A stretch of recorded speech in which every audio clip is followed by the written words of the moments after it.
Some bonds run deeper than blood, and some friendships transcend the natural order of things. In the harsh Wyoming territory of 1872, frontier rancher Elias Boone discovered this truth when he found a dying wolf pup and nursed it back to life.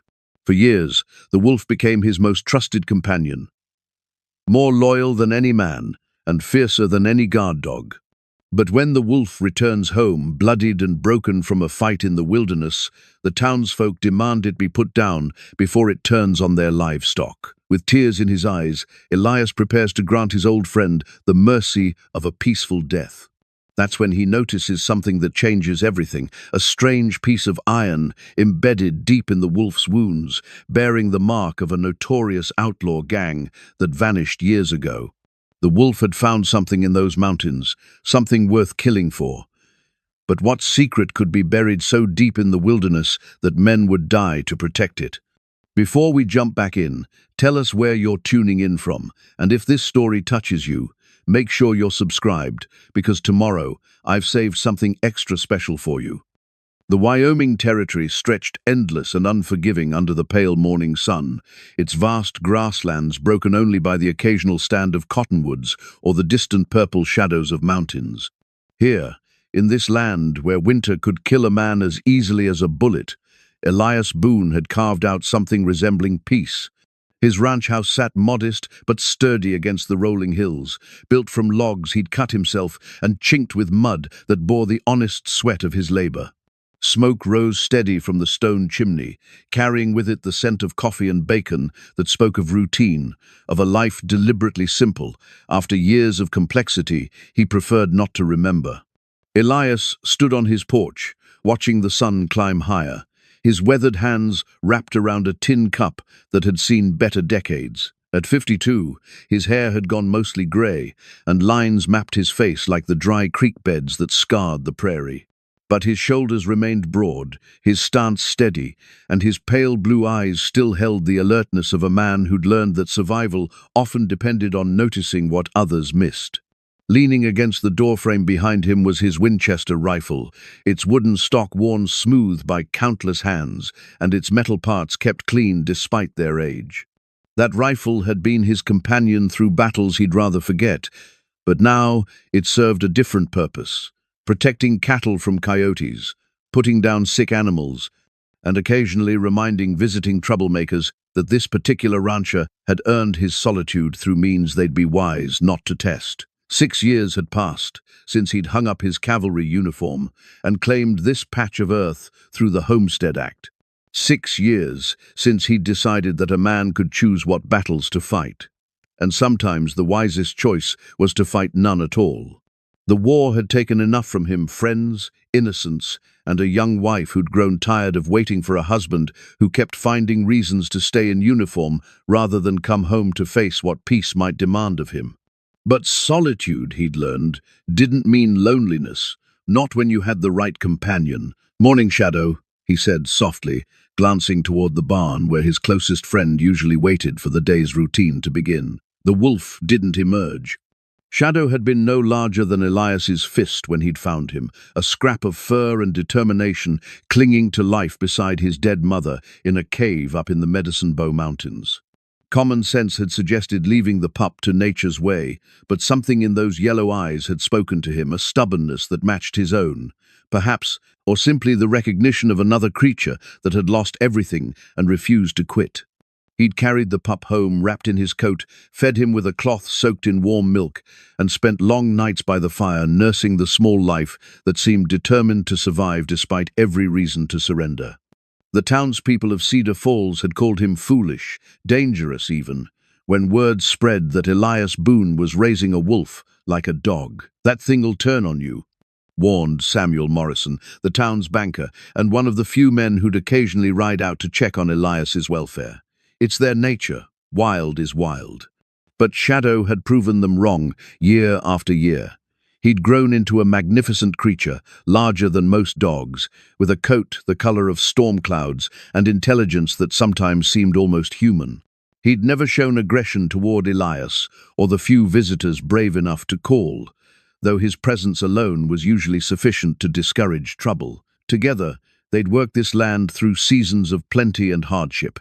Shadow could track a straying steer through terrain that would challenge an Indian scout, and his presence kept predators at a respectful distance from the cattle. More than that, he'd become the family Elias had never quite managed to build with another human being.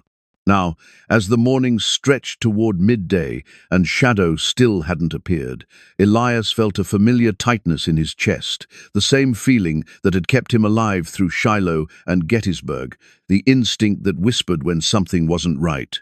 He set down his coffee and walked toward the barn, his boots crunching softly on the frost that still lingered in the shadows, despite the season's warming trend. The building smelled of hay and leather, familiar and comforting, but the corner where Shadow usually slept lay empty except for the old blanket Elias had given him years ago. "Shadow," he called, stepping back outside and scanning the horizon. The land stretched away in all directions, offering 1,000 places for a wolf to wander, but Shadow had never missed a morning routine in all their years together. He was a creature of habit, dependable as sunrise, always returning from his evening hunts to sleep in the barn and greet the dawn with Elias. 3 days passed without a sign of him. On the fourth morning, as Elias stood on his porch with coffee growing cold in his hands, he spotted a familiar grey shape moving slowly across the pasture. But something was wrong with the way Shadow moved, a labored gait, a hesitation in his step that spoke of pain or exhaustion. As the wolf drew closer, Elias could see the extent of his injuries. Shadow's coat was matted with dried blood, his left ear torn, and fresh wounds marked his shoulders and flanks. He moved like a creature that had fought for his life and barely won, each step deliberate and careful. "Jesus," Elias breathed, setting down his cup and hurrying toward his injured friend. But before he could reach Shadow, the sound of approaching horses drew his attention. A group of riders crested the hill behind his house, 5 men from Cedar Falls, led by Sheriff Tom Bradley, a decent man whose job required him to balance the peace with the fears of townspeople who'd never quite understood why a man would choose a wolf for company. "Morning, Elias," Bradley called out as the group approached. He was a tall man with a graying mustache and the careful demeanor of someone who'd learned that most problems could be solved with conversation rather than gunfire. "Heard your wolf came back." The other riders were merchants and ranchers Elias recognized but didn't count as friends, men who'd tolerated his unusual choice of companion as long as Shadow stayed on his land and caused no trouble. Now, they sat their horses with the rigid posture of men who'd made up their minds about what needed doing. "He's hurt," Elias said simply, continuing toward Shadow, who had stopped moving and stood swaying slightly on his feet. "Hurt and dangerous," said Marcus Webb, who owned the largest cattle operation in the county. "Look at those wounds, Boone. That animal's been in a fight. Probably with wolves or maybe a bear. Animals that fight like that, they change. The killing instinct gets stronger." "He's never harmed anyone," Elias replied, kneeling beside Shadow and gently examining the wounds. The wolf's breathing was labored, and his yellow eyes held a weariness that spoke of suffering beyond the physical injuries. "Maybe not before," Bradley said, his voice carrying the reluctant authority of a man who'd rather be anywhere else. "But Marcus has a point. We've got families in town, children. If that wolf turns aggressive, he won't." "You can't know that," Webb interrupted. "Wild animals that get hurt, they get unpredictable.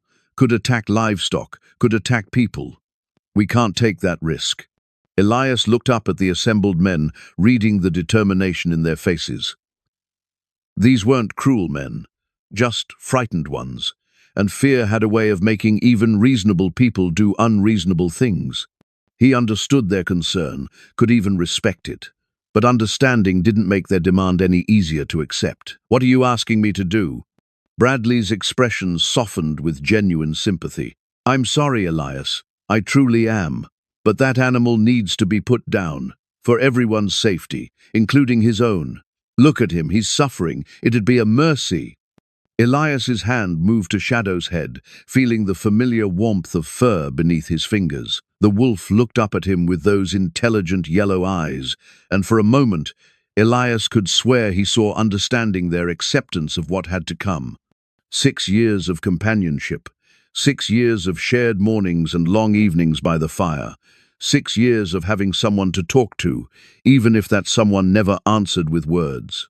The best friendship he'd ever known, and now these men were asking him to end it with his own hands. But looking at Shadow's condition, seeing the pain in those yellow eyes and the way his breathing came short and labored, Elias had to admit they might be right. Not about the danger he'd stake his life on Shadow's gentle nature, but about the mercy. "I'll do it," he said quietly, "but I'll do it my way, in my own time." Bradley nodded, relief evident in his posture. "That's fair. Just don't wait too long, Elias. The townspeople are worried." The riders departed, leaving Elias alone with Shadow in the morning stillness. He helped the wounded wolf to the barn, settling him on the old blanket, and bringing water and what food Shadow might be able to manage. The wolf drank gratefully but showed no interest in eating.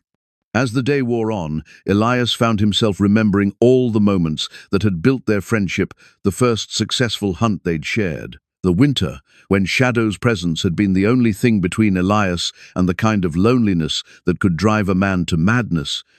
The countless evenings, when the wolf had simply lain beside his chair while he read by lamplight. By evening, he'd made his peace with what had to be done. Shadow was suffering, and no amount of sentiment would change that truth. The kindest thing, the right thing, was to grant him a peaceful end. He loaded his rifle with hands that remained steady despite the heaviness in his heart. Shadow watched him with those knowing eyes, and when Elias knelt beside him, the wolf struggled to lift his head and press his muzzle against Elias's chest in one final gesture of affection. It was then, as Shadow's weight settled against him in what felt like a farewell embrace, that Elias noticed something unusual. Embedded deep in the wolf's shoulder, barely visible through the matted fur, was a small piece of metal. Not a bullet, something else entirely. Working carefully, he extracted the shard with his knife. It was roughly triangular, made of iron, and bore the unmistakable mark that had been burned into his memory during his cavalry days. A crimson rider on horseback, the symbol of one of the most ruthless outlaw gangs to terrorize the frontier during and after the war. The Crimson Riders had been responsible for countless robberies, murders, and acts of brutality that had made them the most wanted criminals in the territory. But they'd vanished years ago, supposedly wiped out in a final battle with federal marshals up in the Medicine Bow Mountains. Yet here was their mark, embedded in Shadow's flesh like a message from the dead. As Elias held the shard up to the lamplight, studying the familiar symbol, a new understanding began to form. Shadow hadn't been in a random fight with wild animals. He'd found something up in those mountains. Something connected to the Crimson Riders, and someone had tried to kill him for it. The rifle suddenly felt heavier in his hands, but for different reasons entirely. The iron shard caught the lamplight like a small piece of captured flame, its edges sharp enough to draw blood if handled carelessly. Elias turned it over in his palm, studying the symbol that had haunted his nightmares for the better part of a decade. The Crimson Riders. Even their name brought back the taste of dust and gunpowder, the screams of dying horses, and the particular stillness that followed violent death. He'd fought them twice during his cavalry days, once at Devil's Canyon, where they'd ambushed a supply train and left 17 soldiers dead, and again near Fort Collins, where his unit had arrived too late to save a family of homesteaders, but in time to see the smoke rising from their burning cabin. They'd been ghosts then, striking without warning and vanishing into the wilderness like smoke in wind. Their leader, a man known only as Scarred Jack, had earned his reputation through acts of brutality that made hardened soldiers cross themselves and pray for different orders. But the Crimson Riders were supposed to be finished. Marshal Henderson had assured everyone in the territory that the gang had been eliminated in a final battle up in the Medicine Bow Mountains 3 years past. Their bodies had been found scattered across a box canyon, their horses shot, their stolen gold recovered and returned to the banks they'd robbed. Yet here was their symbol, fresh and sharp, embedded in Shadow's flesh, like evidence of their resurrection. Elias set the shard on his workbench and returned to Shadow, who watched him with those intelligent yellow eyes that seemed to understand more than any animal should. The wolf's breathing had grown more labored as the evening progressed, and his wounds showed no signs of healing, despite Elias's attempts to clean them. "What did you find up there, old friend?" he asked softly, running his hand along Shadow's flank. "What did you stumble across that someone wanted to kill you for?" Shadow lifted his head with obvious effort and let out a low whine, not of pain, but of something that sounded almost like urgency. His eyes moved toward the door, then back to Elias, as if trying to communicate something vital. The collar around Shadow's neck had been a gift Elias had fashioned years ago from soft leather, tooled with simple designs that reminded him of his grandmother's needlework. Now it was torn and blood-stained, marked with teeth marks that spoke of a vicious fight. But as Elias examined it more closely, he noticed something else: pine needles and soil caught in the leather, but not the kind of soil found on his ranch. This earth was darker, richer, with the distinctive smell of high-altitude forests. Shadow had been far from home when he'd encountered whatever had left these wounds. A soft knock at the barn door interrupted his thoughts. Elias looked up to see Sarah Miller standing in the doorway, a basket in her hands, and concern written across her weathered features. Sarah ran the boarding house in Cedar Falls and had been one of the few townspeople who'd never shown fear around Shadow. "Brought some soup," she said simply, setting the basket down and approaching slowly. "Thought you might be hungry, considering." She gestured toward Shadow without finishing the sentence. "That's kind of you, Sarah." She knelt beside the wolf, her movements careful but unafraid. Shadow had always been gentle with her, perhaps sensing a kindred spirit in someone else who'd lost more than her share to this harsh country. Her husband had died in a mining accident 5 years back, leaving her to raise 2 children alone and run a business that barely kept them fed. "He's in a bad way," she observed, her voice carrying the matter-of-fact tone of someone who'd seen enough death to recognize its approach. "Yes, he is. The men in town are saying he got into a fight with wolves, maybe a bear, that he's turned dangerous." Her eyes met Elias's. "But you don't believe that?" It wasn't a question. Sarah had known him long enough to read the thoughts he kept hidden from others. "No," he said. "I don't." She nodded, studying Shadow's wounds with the careful attention of someone who'd nursed her share of injuries. "These look like knife cuts to me. Some of them, anyway. And that tear in his ear that's not from teeth or claws." Elias felt a flicker of validation. Sarah had tended wounds of all kinds during her years running the boarding house, patching up cowboys, miners, and travelers who'd found trouble on the frontier. If she saw evidence of human violence, it wasn't his imagination. "There's something else," he said, reaching for the iron shard. "Found this embedded in his shoulder." Sarah took the piece of metal, holding it close to the lamp. Her expression changed as she recognized the symbol, her face paling slightly. "Where did he get this? That's what I intend to find out." She handed the shard back to him, her movements careful. "Elias, the Crimson Riders are dead. Everyone knows that. Marshal Henderson showed the territory their bodies himself. Bodies can be mistaken for other bodies. Names can be taken by new men." He tucked the shard into his vest pocket, "But this symbol doesn't lie. Even if you're right, even if some of them survived or others took up their name, what does that mean? What can you do about it?" It was a reasonable question, one he'd been asking himself since the discovery. What could one man do against a gang of outlaws, especially a man who'd chosen peace over conflict, solitude over involvement in other people's troubles? But as he looked at Shadow, seeing the pain in those yellow eyes and the way the wolf's breathing grew more shallow with each passing hour, Elias felt something he hadn't experienced in years, the cold, focused anger that had made him an effective cavalry officer. Someone had hurt his friend. Someone had tried to kill the only family he had left. And if that someone was connected to the Crimson Riders, then they'd chosen the wrong man to cross. "I'm going to find out what Shadow discovered," he said. "And I'm going to make sure whoever did this answers for it." Sarah was quiet for a long moment, studying his face in the lamplight. "The town expects you to put him down, Elias. They won't wait much longer." "I know. And if you start chasing ghosts instead of doing what they asked, they'll come back with guns instead of requests. He finished the thought for her. I understand. She stood, brushing dust from her skirt. Be careful. Whatever Shadow found up there, it was worth killing for. That means it's worth killing you for too.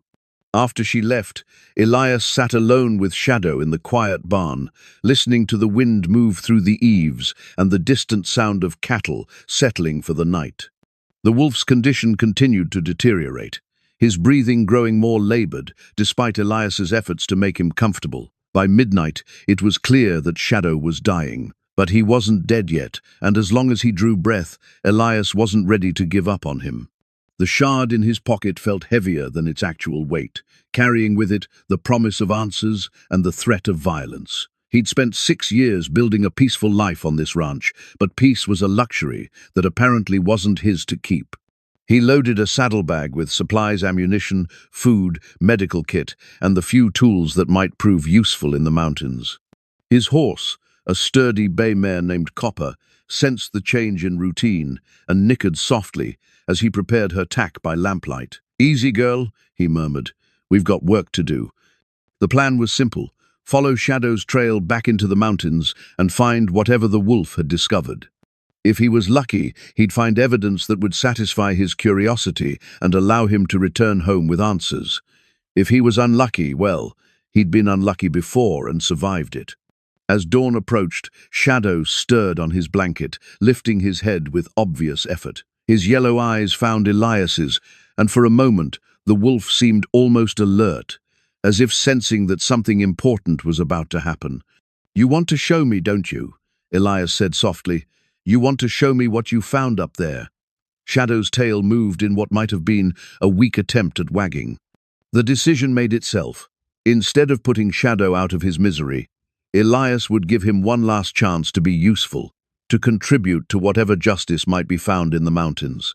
It was a risk the wolf might not survive the journey, might die in agony instead of peacefully in the barn, but something in Shadow's eyes suggested that he'd rather die trying than die lying still. Elias fashioned a travois from 2 long poles and a blanket, creating a makeshift stretcher that Copper could pull without too much difficulty. Getting Shadow onto it required patience and gentle handling, but the wolf seemed to understand what was happening and cooperated as much as his injuries allowed. By the time the sun cleared the horizon, they were ready. Elias mounted Copper, checked his weapons one final time, and looked back toward the ranch house that had been his refuge for 6 years. He had no way of knowing if he'd ever see it again. The trail Shadow had left was faint, but readable to someone with Elias's experience. Drops of dried blood marked certain rocks, and the occasional tuft of grey fur caught on brush showed the path the injured wolf had taken home. It led northeast, toward the same Medicine Bow Mountains, where the Crimson Riders had supposedly met their end. As they climbed higher into the foothills, Elias found himself remembering other mountain trails, other pursuits that had ended in violence. The irony wasn't lost on him. He'd come to Wyoming to escape the wars of other men, only to find himself drawn back into conflict by the one creature he'd thought he could trust to live peacefully. But trust. He was learning, sometimes meant following someone into danger rather than keeping them safe at home. And if Shadow was willing to risk his remaining strength to show him something important, then Elias owed it to their friendship to see it through. The gang insignia shard felt like a piece of captured lightning in Elias's vest pocket as they climbed higher into the Medicine Bow Mountains, its sharp edges a constant reminder of the evil that had wounded his closest friend. The morning air carried the crisp bite of high altitude, where snow lingered in shadowed crevices despite the warming season, and every breath seemed to cut clean through a man's lungs.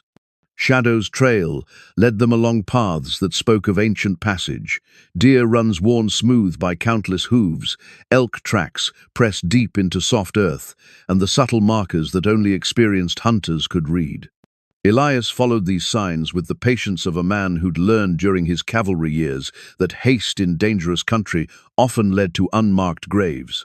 The travois bumped and swayed behind Copper as they navigated around fallen logs and granite outcroppings, but Shadow bore the journey with stoic endurance.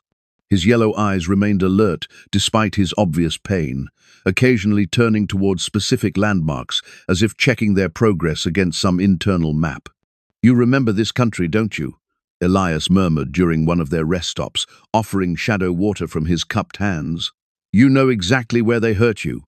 The wolf's response was to lift his head toward a distant ridge where morning shadows still clung to the rocks like dark fingers. His meaning was unmistakable. Whatever secrets lay hidden in these mountains, they were up there among the granite peaks, where a man could hide from the law for years. As they climbed higher, Elias found himself remembering the Crimson Riders from his cavalry days. They'd been ghosts then, striking supply convoys and isolated settlements before vanishing into wilderness that seemed to swallow them whole. Their leader, the man called Scarred Jack, had earned his reputation through acts of brutality that made hardened soldiers cross themselves and pray for different assignments. The gang had supposedly been eliminated 3 years past, in a final battle with federal marshals, their bodies found scattered across a box canyon and their stolen gold recovered. Marshal Henderson had assured everyone in the territory that the threat was finished. The Crimson Riders, nothing more than an unpleasant memory. Yet here was their symbol, fresh and sharp, embedded in Shadow's flesh, like a message from men who should have been long dead. "Tell me about them," Elias said to the mountain air, as if the peaks themselves might answer. "Tell me how dead men came back to hurt my friend." The trail grew steeper as they approached what appeared to be an abandoned mining camp, the kind of played-out operation that dotted these mountains like scars from the gold fever that had brought thousands of hopeful men west, only to send most of them home, poorer than they'd started. But this camp showed signs of recent use, cleared pathways, repaired structures, and the subtle evidence of ongoing human presence. "Someone's been living here," Elias observed, studying fresh horse tracks in the muddy ground around a small creek. "Recently, too." The tracks told a story of regular traffic, multiple horses coming and going, always carefully, always following routes that would minimize their visibility from the main trails. Whoever was using this camp understood the importance of remaining undetected.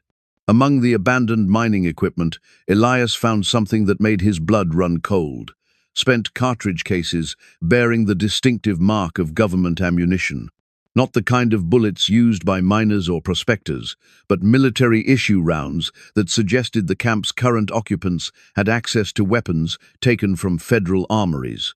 Shadow stirred on his travois, lifting his head to sniff the air with obvious recognition. His ears, torn though they were, pricked forward, in the way that meant he'd caught a familiar scent, not necessarily pleasant, but certainly significant.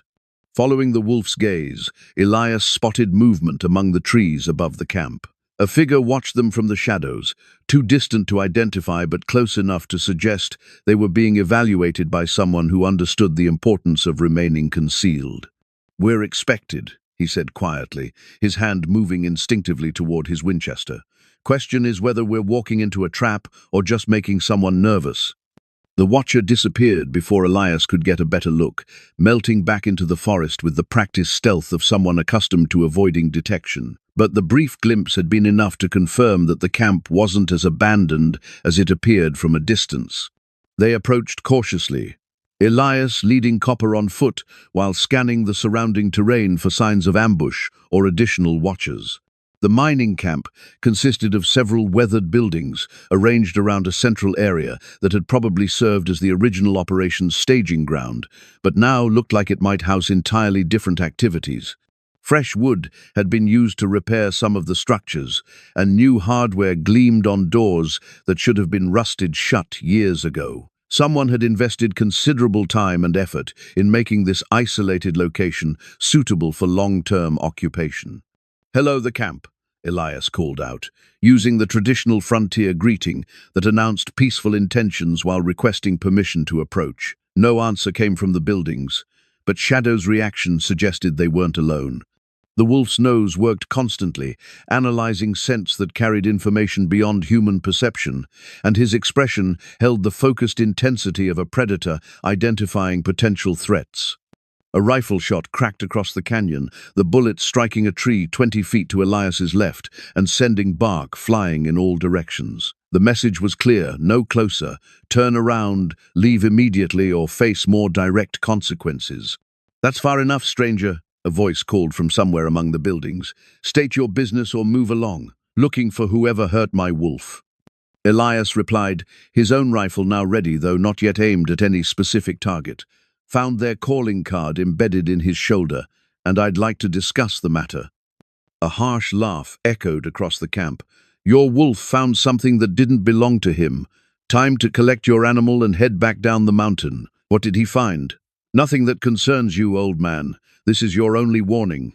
The conversation confirmed what Elias had begun to suspect. Shadow hadn't simply encountered wild animals or random violence. He'd discovered something important enough that men were willing to kill to protect it, something connected to the Crimson Rider's insignia that had nearly cost the wolf his life. "I understand your position," Elias called back, allowing his voice to carry a note of resignation. "But I'd appreciate the chance to retrieve something my wolf might have left behind when your people drove him off. Nothing here belongs to you or your wolf." "Maybe not, but a man's got a right to look after his friend's interests." The exchange was buying him time to study the camp's layout and identify the shooter's position. The voice came from the largest building, probably a converted bunkhouse that offered good fields of fire while providing solid cover. Professional positioning that suggested military training rather than the casual defensive measures used by ordinary criminals. Shadow made a soft sound that might have been agreement or warning, his yellow eyes fixed on the building where their unseen opponent had taken refuge. The wolf's attention seemed focused on something specific, as if he recognized not just the location, but the individual threatening them. "I'm going to move closer," Elias said quietly, knowing Shadow could hear him even if their hidden opponent couldn't. "See if I can get a better look at what we're dealing with." Using the mining equipment as cover, he worked his way closer to the buildings while keeping Copper and Shadow's travois positioned where they could retreat quickly if necessary. The approach required patience and careful movement, but his cavalry training had taught him how to advance under the threat of enemy fire. From his new position, he could see that the camp was more extensive than it had appeared from a distance. Several buildings showed evidence of recent use, and equipment was arranged with the kind of organization that suggested permanent rather than temporary occupation. More importantly, he caught a glimpse of the man who'd been threatening them, a young fellow, perhaps 25, with the kind of careful positioning and weapon handling that marked him as someone who'd been trained for this kind of work. Not a desperate outlaw hiding in the mountains, but a professional guard protecting something valuable. "You're persistent, I'll give you that," the young man called out. "But persistence can be dangerous in country like this." "So can shooting at peaceful travelers," Elias replied, "especially when those travelers have friends in the territorial marshal's office." It was a bluff, but one that might make their opponent think twice about escalating the situation. The mention of official connections had the intended effect. The young man's position shifted slightly, suggesting he was reconsidering his options. "You're not just some rancher," came the response after a long pause. "The way you move, the way you handle that rifle, you're military. Was military. Now I just want to know what my wolf found that's worth threatening strangers over." Another pause, longer this time, as if the young man was weighing his options against orders he'd received from someone else. When he spoke again, his voice carried a different tone, less threatening, more uncertain. "There's things up here that are better left alone," he said finally. "Your wolf stumbled into business that could get both of you killed if you're not careful." "What kind of business?" "The kind that involves men who died years ago but somehow keep breathing." The cryptic answer sent a chill down Elias's spine. Combined with the Crimson Rider's insignia in his pocket, it suggested that the gang's supposed elimination had been nothing more than an elaborate deception, that the most notorious outlaws in territorial history had simply learned to hide better rather than face justice. "I think," Elias said slowly, "we need to have a longer conversation about this." The young man was quiet for several minutes, apparently struggling with a decision that could determine whether he lived or died. When he finally emerged from the building, his rifle was lowered but not set aside, and his face showed the strain of someone caught between conflicting loyalties. "My name's Billy," he said as he approached. "Billy Graves, and if I tell you what I know, we're both going to wish I'd kept my mouth shut." That evening, as shadows lengthened across the mountain valley, Elias made camp in a grove of aspens about half a mile from the Crimson Riders' headquarters. The location offered concealment while providing a clear view of the buildings below, allowing him to observe the patterns of movement and guard rotations that would be crucial for whatever action he decided to take. Billy had proven surprisingly cooperative once he understood that his choices had narrowed to helping Elias or facing the consequences of his gang membership alone. He'd provided detailed information about the camp's layout, the number of men typically present, and the routines they followed. More importantly, he'd confirmed what Elias had begun to suspect, that Webb's operation was far more sophisticated than a typical outlaw gang. "He keeps maps," Billy explained, as they watched smoke rise from the camp's chimneys. "Military maps mostly, left over from his cavalry days. Shows every trail, every water source, every place a man could hide or make a stand between here and the territorial border." "Webb was cavalry?" "Same as you, from what I gather. Served under Colonel Morrison during the Indian campaigns, which is how he and the banker got connected. They've been planning this for years, ever since they realized how much money flows through these territories without proper protection." The connection made sense. Military men understood logistics, planning, and the importance of intelligence gathering. They also understood how to blend into civilian populations and use legitimate positions to cover illegitimate activities. Webb hadn't stumbled into his role as a successful criminal. He'd engineered it with the same methodical approach he'd probably used to plan cavalry operations. From his saddlebags, Elias withdrew his own military map of the region, a detailed survey chart he'd kept from his cavalry days. The paper was yellowed with age and marked with annotations in his own careful handwriting notes about water sources, defensive positions, and the locations of various landmarks that had proven useful during his years of service. "Let me see Webb's maps," he said to Billy. "I don't have them. They're kept in the main building, in a locked chest. Webb doesn't trust anyone else with that kind of information." Elias spread his map on a flat rock, weighing the corners with stones to prevent the evening breeze from disturbing it. The terrain features were clearly marked, but what interested him most were the annotations he'd made during various operations, notes about hidden trails, defensive positions, and the kinds of geographical advantages that could turn a small force into an effective fighting unit. "Show me where the tax shipment convoy will be traveling," he instructed Billy. The young man studied the map, then traced a route with his finger. "Here, along the main road through Eagle Pass. It's the only practical route for wagons carrying that much weight, and Webb's been scouting it for weeks." Elias examined the route, comparing it with his own knowledge of the terrain. Eagle Pass was a natural bottleneck, with steep cliffs on both sides and limited options for escape if an attack went wrong. It was also the kind of terrain that favored defenders over attackers, if someone with the right knowledge happened to be positioned correctly. "How many men will Webb use for the robbery?" "All of them. 8 or 9 riders, plus him. It's supposed to be their final job, so nobody wants to take chances with a small crew. 10 men against a lightly guarded tax convoy would ensure success, but it would also leave the gang's mountain headquarters essentially undefended. That vulnerability might provide the opportunity Elias needed to strike at the heart of their operation, while the leadership was focused elsewhere. But first, he needed to understand exactly what he was dealing with. Shadow's condition had stabilized somewhat during their rest, though he remained weak and showed no interest in food. The wolf seemed content to lie on his blanket and watch the activities in the valley below, his yellow eyes tracking movement with the intensity of a predator studying potential prey. "He wants revenge," Billy observed, noticing Shadow's fixed attention on the camp. "He wants justice," Elias corrected. "There's a difference, is there, when you're planning to kill men in their sleep?"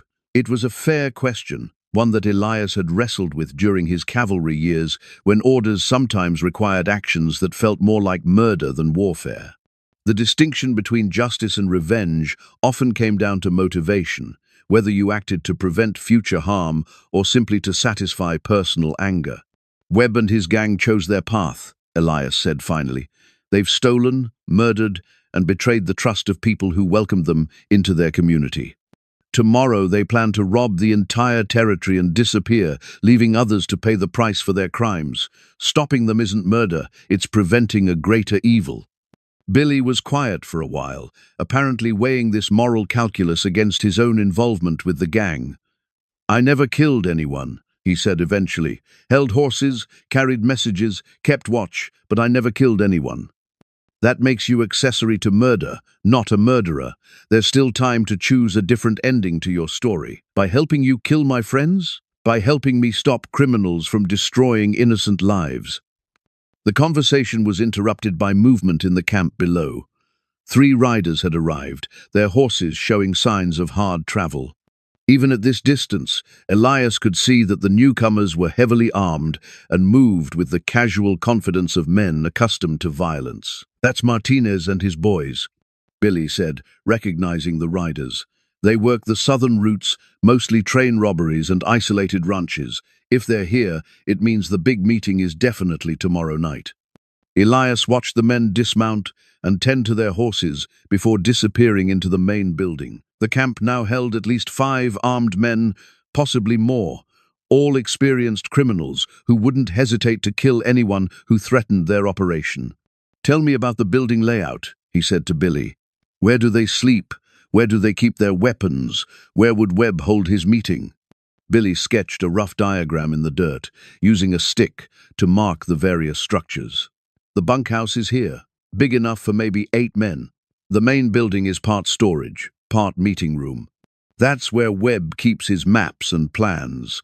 The other 2 buildings are just for supplies and equipment. Guards at night. Usually 2 men, 1 at each end of the valley. They change every 4 hours, but they're not too careful about it. Most nights, nothing happens up here." Elias studied the diagram, comparing it with what he could observe of the actual camp.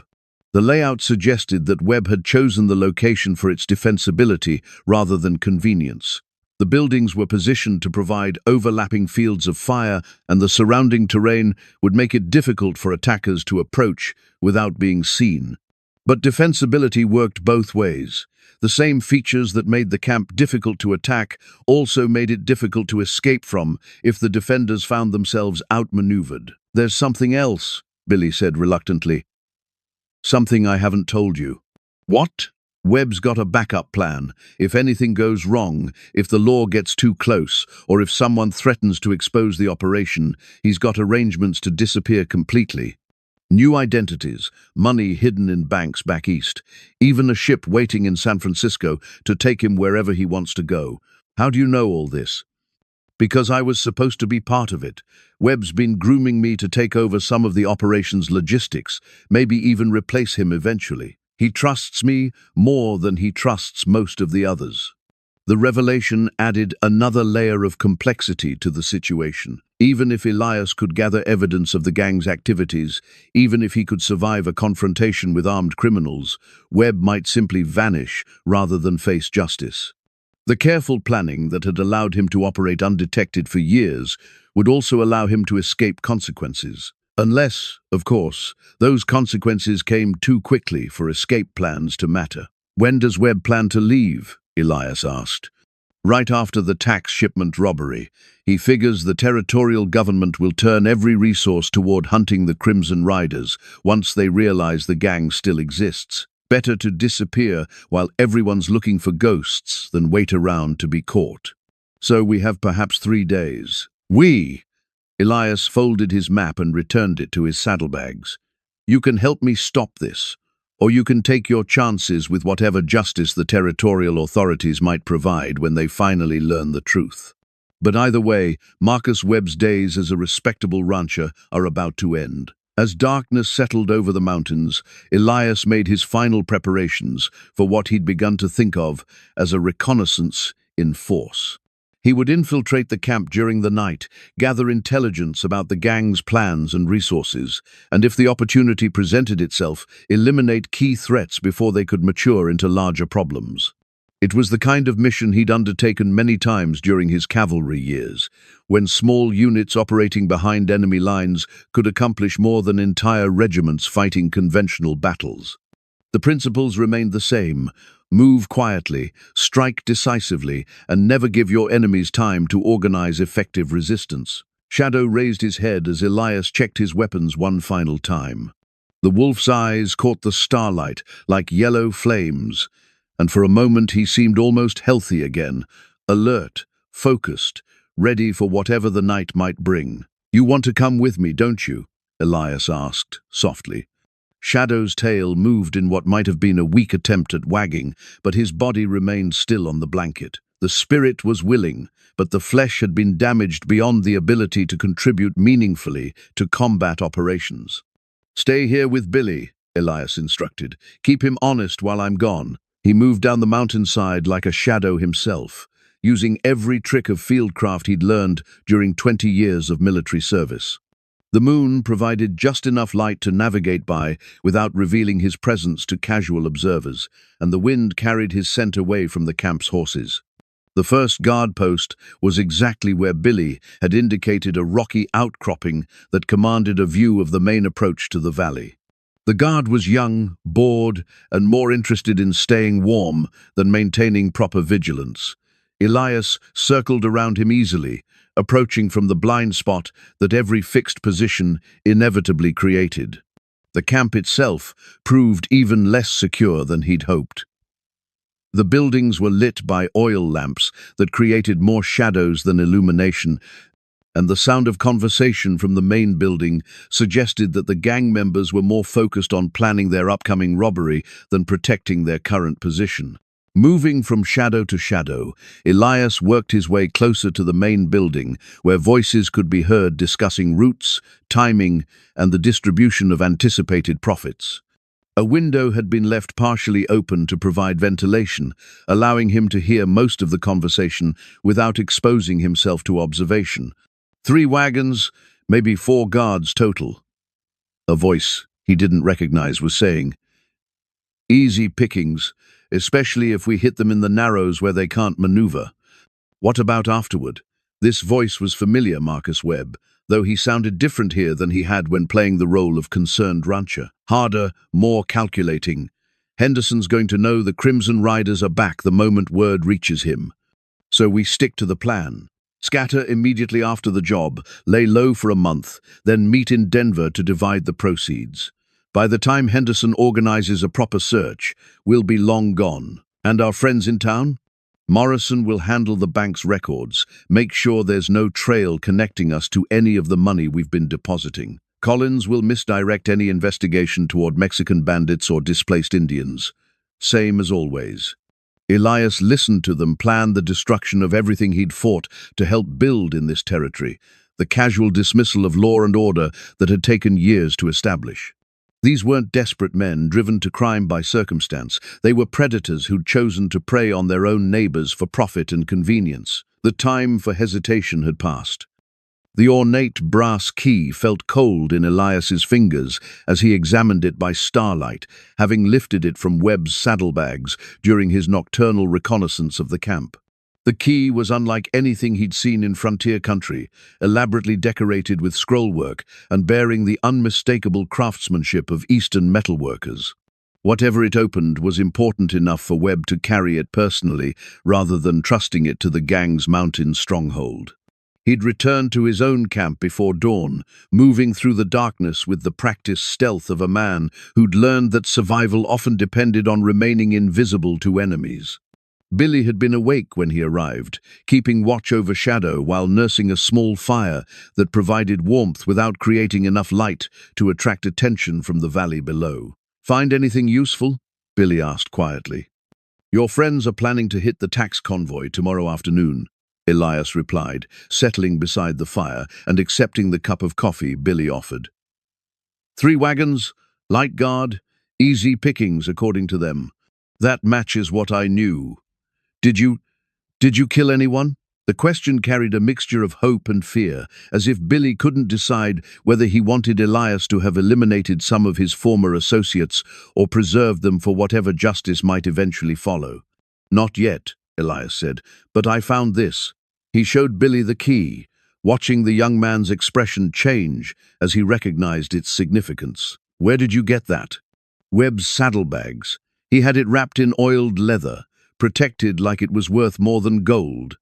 Elias turned the key over in his hands, studying the decorative elements. "What does it open?" Billy was quiet for a long moment, apparently wrestling with how much to reveal. "There's another cache," he said finally, "older than the main camp, hidden in a cave system about 3 miles from here. Webb calls it his insurance policy." Insurance? Against what? Against the gang deciding they don't need him anymore. Against the law getting too close. Against anything that might force him to disappear quickly. Billy gestured toward the key. "That cache contains enough gold and cash to keep a man comfortable for the rest of his life, plus documents he'd need to establish a new identity." The implications were clear. Webb had been planning his eventual retirement from criminal activities for years, accumulating resources and establishing escape routes that would allow him to vanish completely when the time came. The key represented not just wealth, but freedom from the consequences of his actions. "Show me," Elias said. They left Shadow resting in the grove of aspens, though the wolf's eyes followed them with obvious reluctance to be left behind. The journey to the hidden cache led them along trails that barely deserved the name animal tracks, winding between boulders and through stands of pines so dense they blocked most of the morning sunlight. Billy moved with the confidence of someone who'd made this trip many times, navigating turns and landmarks that would have been invisible to untrained eyes. The elevation continued to climb, bringing them into country where snow persisted year-round in shadowed crevices and the air carried the sharp bite of altitude. "There," Billy said, pointing toward what appeared to be solid rock face. "Webb found this cave system during his first year in the territory, back when he was still establishing his cover identity. He's been using it ever since." Closer inspection revealed a narrow opening in the cliff, partially concealed by fallen rocks and scrub vegetation. The entrance was barely wide enough for a man to squeeze through, but it opened into a larger chamber beyond where lamplight would be invisible from outside. Elias struck a match and lit the small oil lamp he'd brought, revealing a cave that extended much deeper into the mountain than its entrance suggested. The walls showed evidence of regular-use shelves carved into the rock, areas cleared for storage, and the kind of organization that spoke of military training applied to civilian purposes. "Webb's been busy," he observed, taking in the scope of the operation. The cave contained enough supplies to support a small army, cases of ammunition, preserved food, medical supplies, and camping equipment of the highest quality. But what caught Elias's attention was the locked chest, sitting on a natural shelf in the deepest part of the chamber. The brass key fit perfectly. Inside the chest, wrapped in oiled leather and organized with meticulous care, was Webb's true treasure. Not just gold and currency, though there was plenty of both, but documentation that revealed the full scope of his operations over the past 3 years. Maps marked with the locations of previous robberies, correspondence with criminal contacts in other territories, detailed profiles of potential targets, including banks, payroll shipments, and wealthy ranchers. Most damaging of all, a complete record of payments made to various accomplices, including Sheriff Bradley's deputy and several prominent citizens of Cedar Falls. "He kept records of everything," Elias said, amazed by the thoroughness of Webb's documentation. "Names, dates, amounts enough evidence to hang half the territory's leadership." "Webb always said information was more valuable than gold," Billy replied. "He figured if anyone ever tried to betray him, he could take them down with him." Among the papers, Elias found something that made his blood run cold. A detailed plan for what Webb called territorial destabilization. The tax shipment robbery was just the beginning. Webb intended to use the stolen funds to finance a series of attacks on territorial infrastructure, destroying bridges, burning government buildings, and assassinating key officials. "He's not planning to disappear," Elias realized. He's planning to destroy the territorial government entirely. What do you mean? Elias showed Billy the documents, watching horror dawn on the young man's face as he read Webb's true intentions. He wants to create enough chaos to justify federal intervention. When Washington sends troops to restore order, Webb and his gang will be positioned to profit from the conflict, selling supplies to both sides, looting abandoned properties, maybe even negotiating with whatever government emerges from the chaos. That's insane. The casualties alone would number in the thousands before it was over. Webb's not just a criminal, Billy.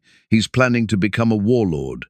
The scope of Webb's ambitions explained the careful planning, the multiple caches, and the recruitment of accomplices in positions of authority. This wasn't the work of a man planning retirement. It was the preparation for a campaign of destruction that would make the Crimson Riders' previous crimes seem like minor infractions.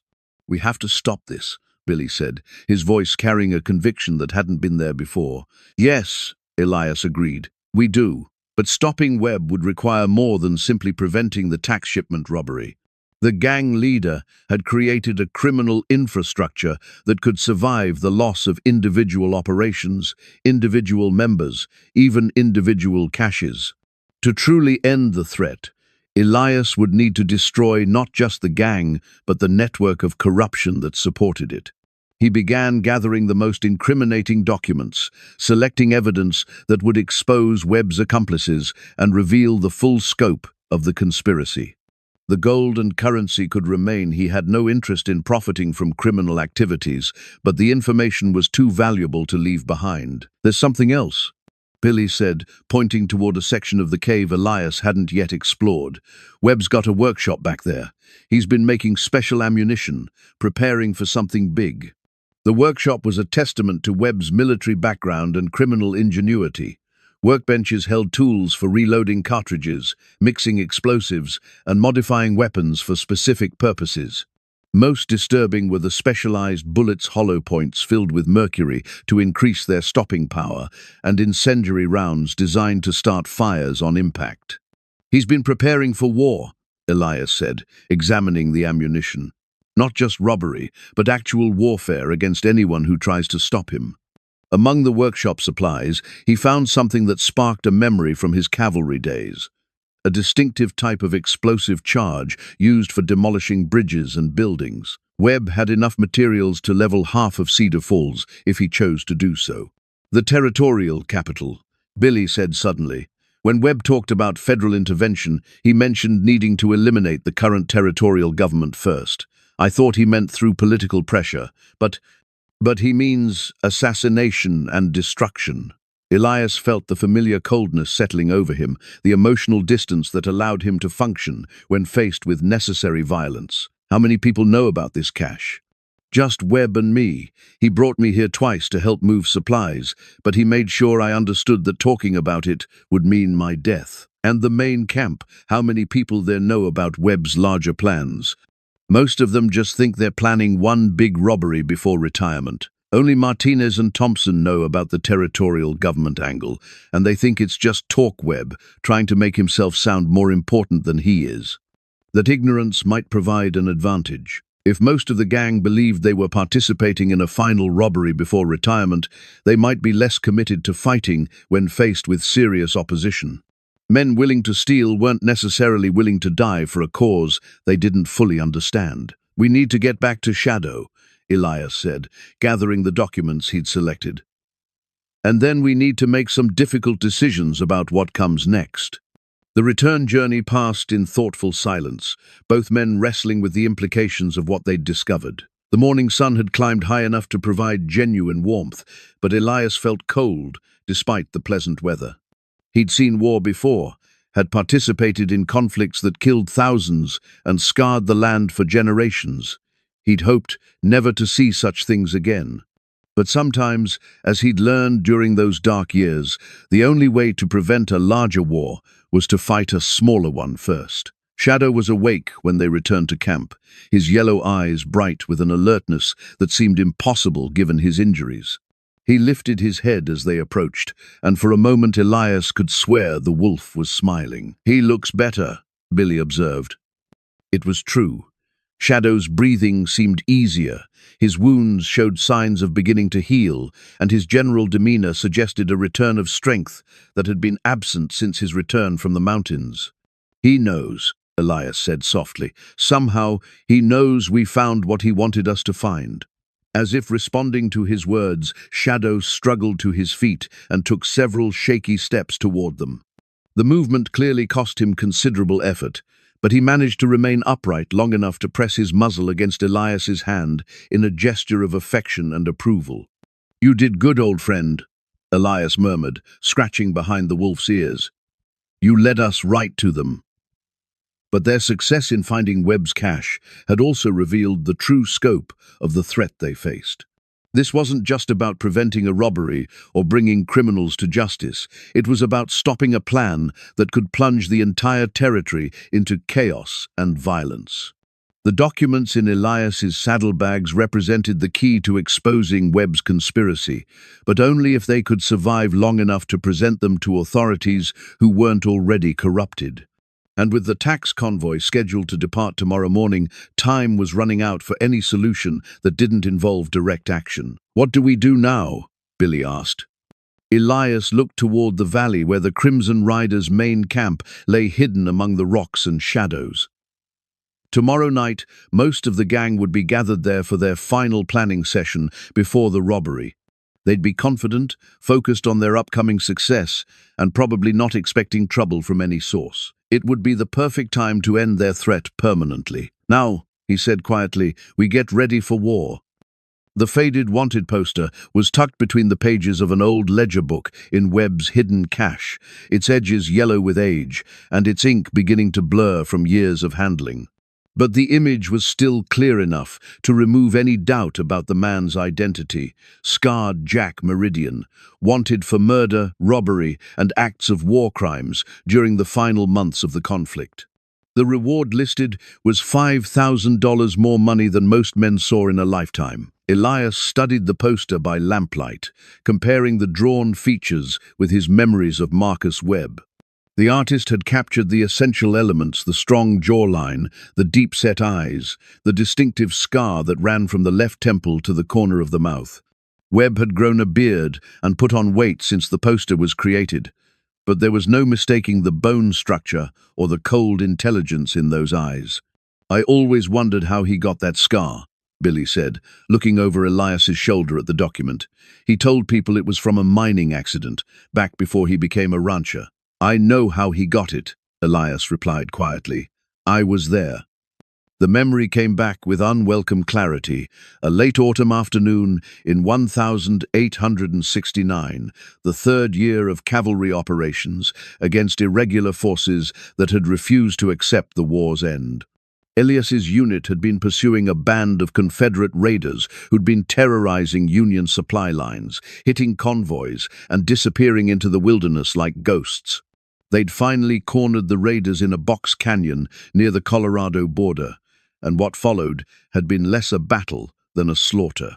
Most of the Confederate irregulars had surrendered when they realized escape was impossible, but their leader, a man calling himself Scarred Jack, had fought to the end. Elias had been the one to finally bring him down, a saber cut that opened his face from temple to jaw and should have killed him outright. But somehow the man had survived, crawling away during the confusion of securing prisoners and tending wounded. By the time anyone realized he was gone, darkness had fallen and tracking became impossible. "You fought him before," Billy said, reading the recognition in Elias's expression. "I thought I'd killed him. Should have killed him." Elias folded the wanted poster and added it to the collection of documents he'd taken from the cache. "Instead, I just gave him a scar to remember me by. So this is personal." It became personal the moment he hurt Shadow. But it's bigger than that now. Elias gestured toward the pile of documents that revealed the scope of Webb's plans. This isn't just about settling old scores.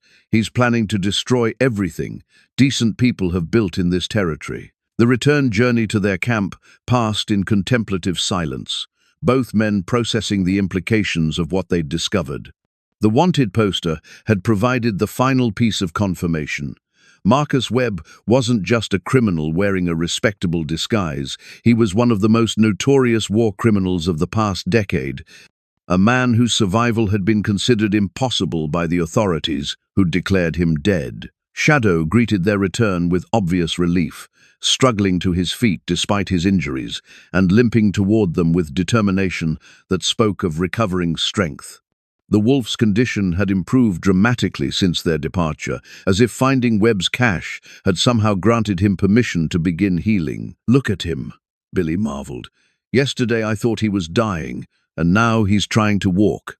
He knows we found what he wanted us to find," Elias replied, kneeling beside Shadow and allowing the wolf to press his muzzle against his chest.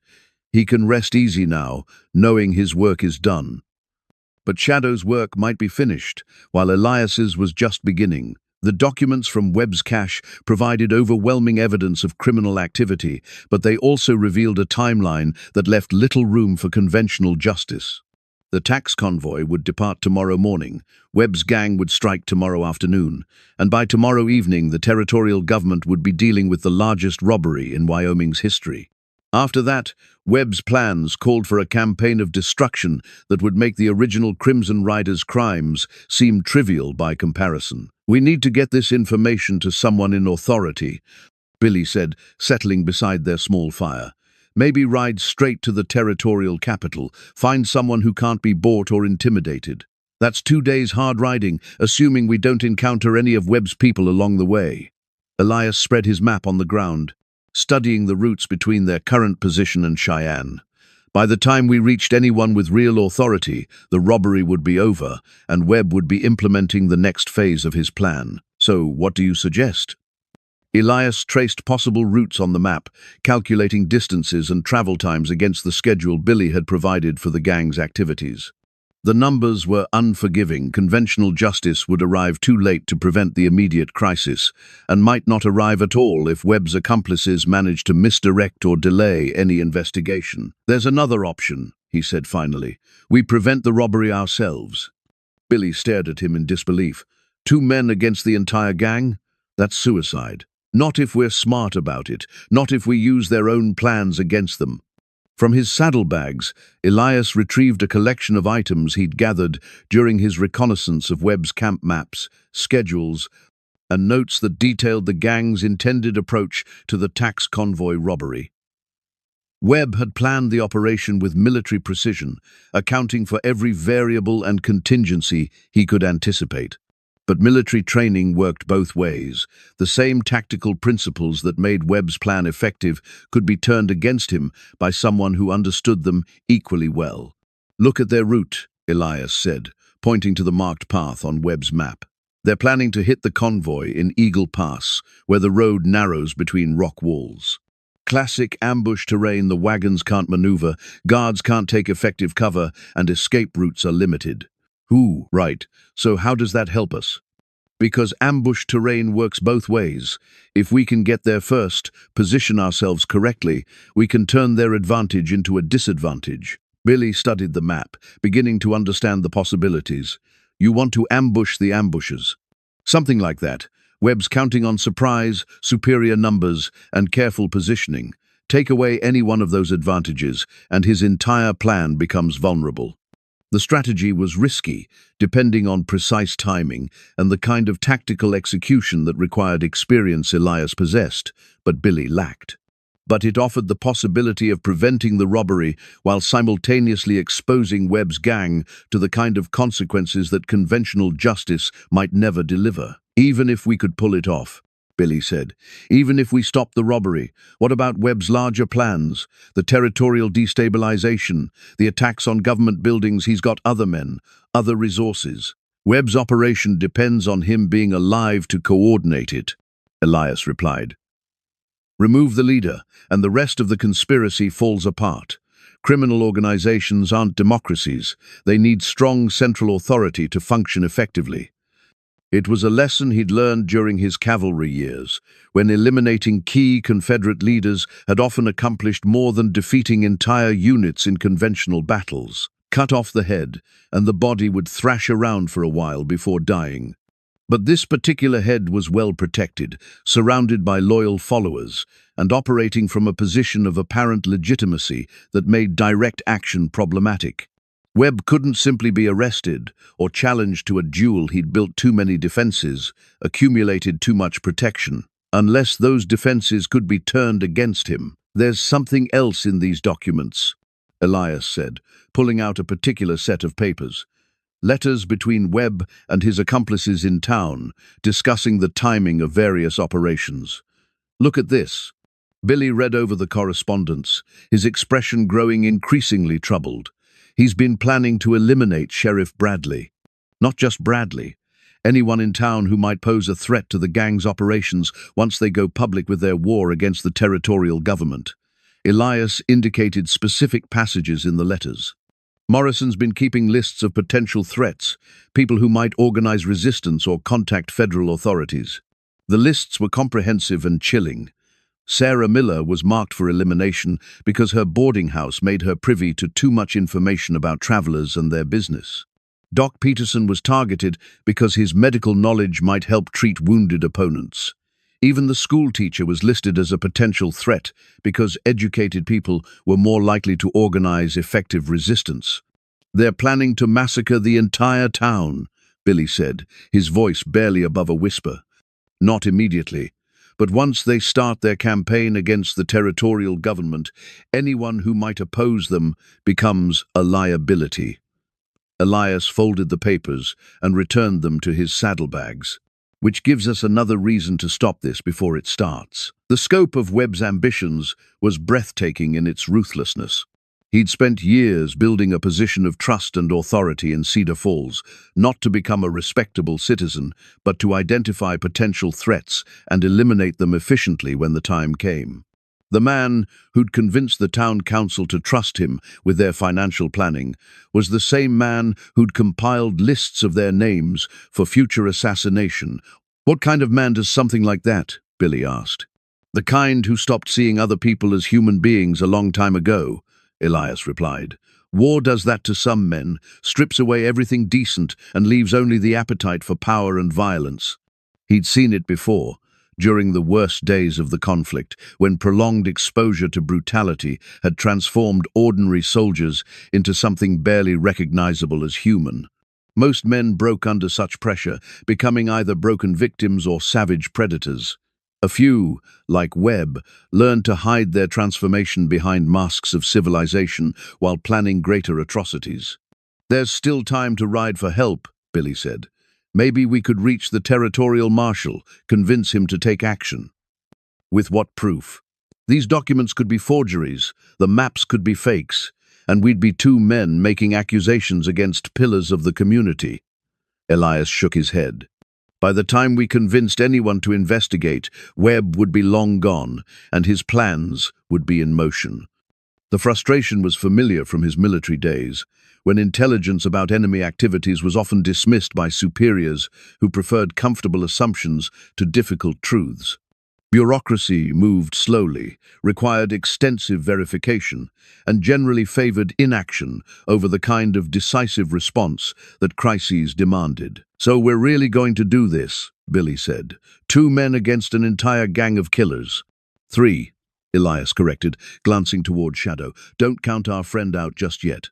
The wolf had been following their conversation with obvious interest, his yellow eyes moving between them as if understanding more than an animal should. When Elias mentioned him, Shadow's tail moved in what might have been approval, though he remained lying on his blanket to conserve strength. "He's in no condition to fight. Maybe not to fight, but definitely to help. Shadow knows these mountains better than any of us, and he's got senses we'll need if we're going to avoid walking into a trap." As if responding to the conversation, Shadow struggled to his feet and walked slowly to where Elias sat, studying the maps. The wolf's movement was still labored, but he showed none of the weakness that had characterized his condition earlier.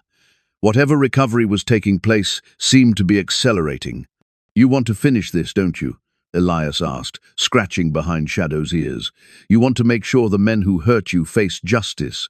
Shadow's response was to lie down beside Elias and rest his head on the man's leg, a gesture of trust and partnership that spoke louder than words about his intentions. Looking at his wounded friend, then at Billy's young face marked by growing determination, Elias felt the familiar weight of command settling on his shoulders. He'd led men into battle before, had made decisions that determined who lived and who died, but he'd never felt the responsibility more acutely than now. "All right," he said finally. "Here's what we're going to do." The false identity papers were hidden beneath a false bottom in Morrison's desk drawer, discovered when Elias broke into the bank during the pre-dawn hours while the town slept peacefully around them. The documents were professionally crafted birth certificates, military discharge papers, and bank records that painted Samuel Morrison as a respectable businessman from Philadelphia who'd come west to invest in frontier opportunities. But the papers also revealed his true identity, Jackson Meridian, younger brother of the notorious Scarred Jack Meridian, and co-architect of the Crimson Rider's resurrection from apparent death. "Brothers," Billy whispered, reading over the documents by lamplight in the bank's back office. "Webb and Morrison are brothers." Elias felt the final piece of the puzzle click into place with sickening clarity.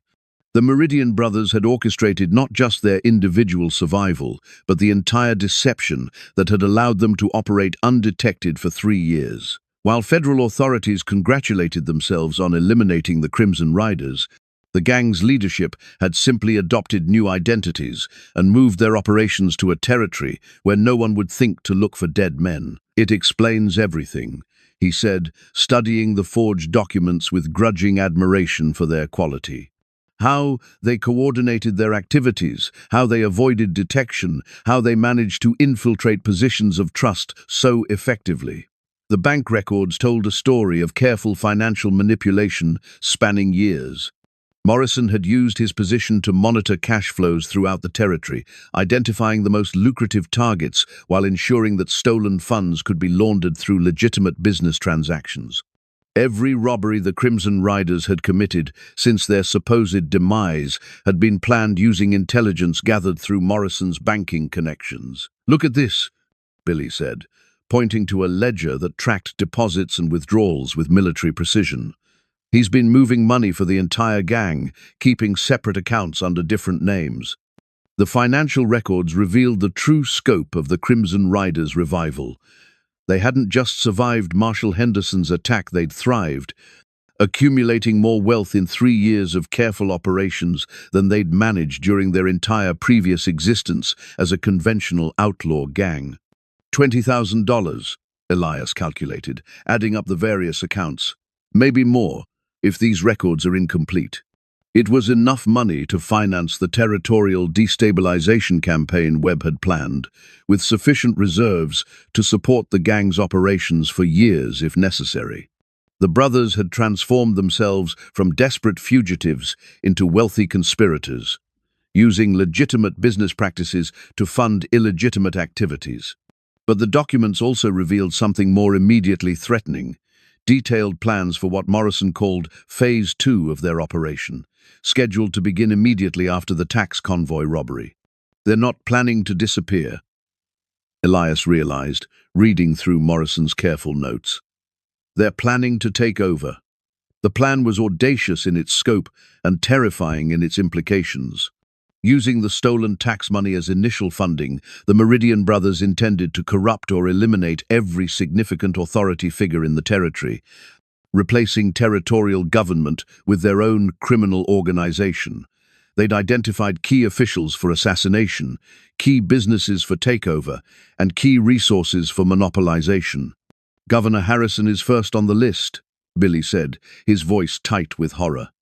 "They're planning to kill the territorial governor, along with the territorial marshal, the chief justice, and anyone else who might organize effective resistance." Elias studied the assassination schedule Morrison had prepared. "They've got it all planned out: who dies when, how the deaths will be disguised as accidents or natural causes, and who they'll install as replacements.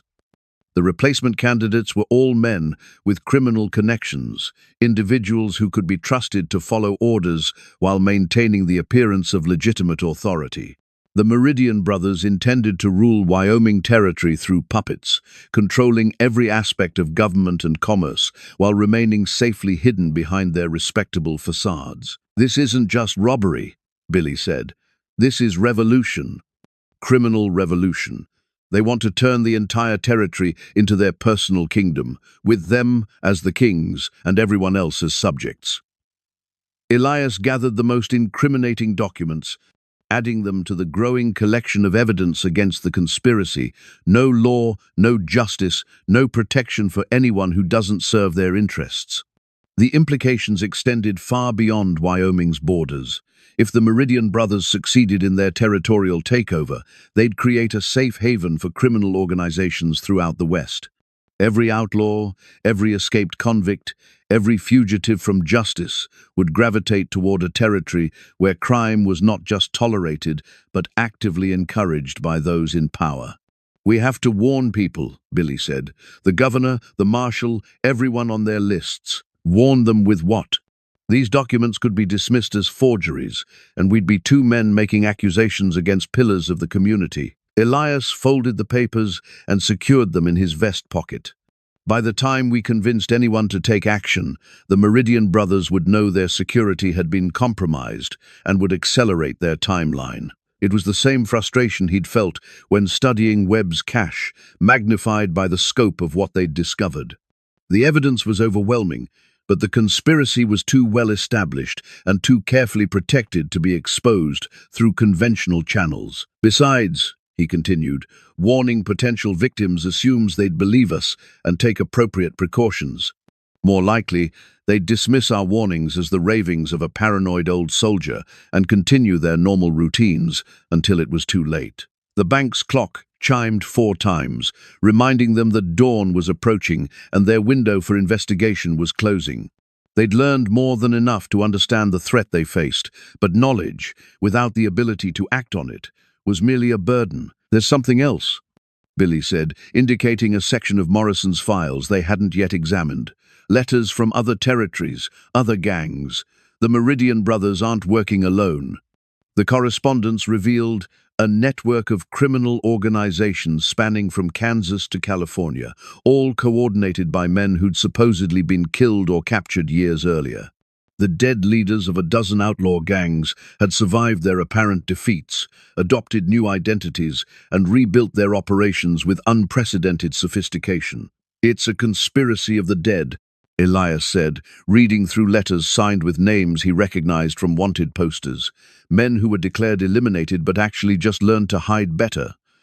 The network included some of the most notorious criminals of the past decade, men whose survival would shock federal authorities and terrorize honest citizens throughout the West. They'd been coordinating their activities, sharing intelligence, and preparing for what they called the cleansing, a coordinated campaign to eliminate lawful authority throughout the frontier territories. Wyoming is just the beginning, Billy realized. They're planning to do this everywhere, starting here because it's remote enough to avoid immediate federal intervention, but valuable enough to provide the resources they'd need to expand their operations. Elias studied a map Morrison had annotated with target territories and projected timelines. If they succeed here, they'll have a model they can replicate across the West. The scope of the threat made their individual efforts seem almost laughably inadequate. 2 men and a wounded wolf against a conspiracy that spanned multiple territories and included dozens of the most dangerous criminals in America, it should have been cause for despair. But Elias found himself feeling oddly calm. He'd faced impossible odds before, during the darkest days of the war, when his unit had been surrounded, outnumbered, and given up for dead. Sometimes, when the situation seemed hopeless, the only rational response was to do something so unexpected that it changed the fundamental nature of the conflict. "We need to get back to Shadow," he said, extinguishing the lamp and preparing to leave the bank. "And then we need to make some final preparations." "For what?" "For ending this before it starts." They slipped out of the bank as quietly as they'd entered, leaving no evidence of their presence except for the missing documents Morrison would eventually discover. By the time the banker realized his security had been compromised, it would be too late for him to warn his brother or adjust their plans. The ride back to their mountain camp passed in thoughtful silence, both men processing the implications of what they'd learned. The conspiracy was larger, more dangerous, and more carefully planned than either had imagined, but it also depended entirely on secrecy and surprise for its success. Take away those advantages, force the conspirators to operate in the open before they were ready, and their sophisticated plans might crumble under the weight of their own complexity. Shadow was awake when they returned, his yellow eyes bright with an alertness that suggested continued recovery. The wolf struggled to his feet as they approached, moving with obvious effort but managing to remain upright long enough to greet them properly. "Look at him," Billy marveled. "Yesterday, he could barely lift his head, and now he's walking." "He knows something's about to happen," Elias replied, kneeling beside Shadow and checking his wounds. "Animals can sense changes coming that humans miss." The wolf's injuries were healing with remarkable speed, as if his body was responding to some internal imperative to recover in time for whatever trial lay ahead. His breathing was stronger, his movements more coordinated, and his general demeanor suggested a creature preparing for action rather than accepting defeat. "What are you thinking?" Billy asked, watching Elias study their supplies and equipment with obvious calculation. "I'm thinking," Elias said slowly, "that sometimes the best way to stop a conspiracy is to force it into the open before it's ready." He began laying out weapons and ammunition, checking each piece of equipment with the methodical care of a man preparing for battle. The documents they'd gathered provided overwhelming evidence of criminal activity, but evidence was only useful if there were honest authorities alive to act on it. "The tax convoy leaves Cheyenne this morning," he continued. "Webb's gang will hit it this afternoon in Eagle Pass. But what if Webb never makes it to Eagle Pass? What if something happens to disrupt their carefully planned timeline? You want to take him now, before the robbery. I want to force him to reveal himself, make him choose between maintaining his cover and protecting his operation." Elias checked the action on his Winchester, ensuring smooth operation despite its age. Criminal conspiracies depend on their leaders remaining hidden. Expose the leaders, and the followers scatter. It was a desperate plan, depending on precise timing and the kind of tactical execution that required more luck than skill. But it offered the possibility of ending the threat while the conspiracy was still vulnerable, before the Meridian brothers could implement their campaign of assassination and territorial takeover. What about Morrison and Deputy Collins? They'll have to choose whether to break cover to help Webb or maintain their disguises and let him face the consequences alone. Elias smiled grimly. Either choice exposes them to the kind of justice they've been avoiding. As the sun climbed higher, painting the mountain peaks with golden light, Elias made his final preparations for what he'd begun to think of as a last stand. Not just for himself and his companions, but for the principle that evil men shouldn't be allowed to prosper simply because they were clever enough to hide their true nature. Shadow watched these preparations with obvious approval, his tail moving in what might have been anticipation. Whatever happened next, they would face it together, man and wolf, united by friendship and the shared understanding that some fights were worth having regardless of the odds. The makeshift harness Elias fashioned from leather straps and buckles was designed to support Shadow's weight while allowing maximum mobility for his recovering limbs. Working by lamplight in the pre-dawn darkness, he adjusted each strap carefully, ensuring the wolf would be able to move without aggravating his injuries, while still being able to contribute meaningfully to whatever confrontation lay ahead. "You sure about this?" Billy asked, watching Elias test the harness around Shadow's chest and shoulders. "He's still hurt bad, and if things go wrong, things are already wrong." Elias replied, making final adjustments to ensure the straps wouldn't chafe against healing wounds. "Shadow's been part of this from the beginning. He deserves to be part of the ending."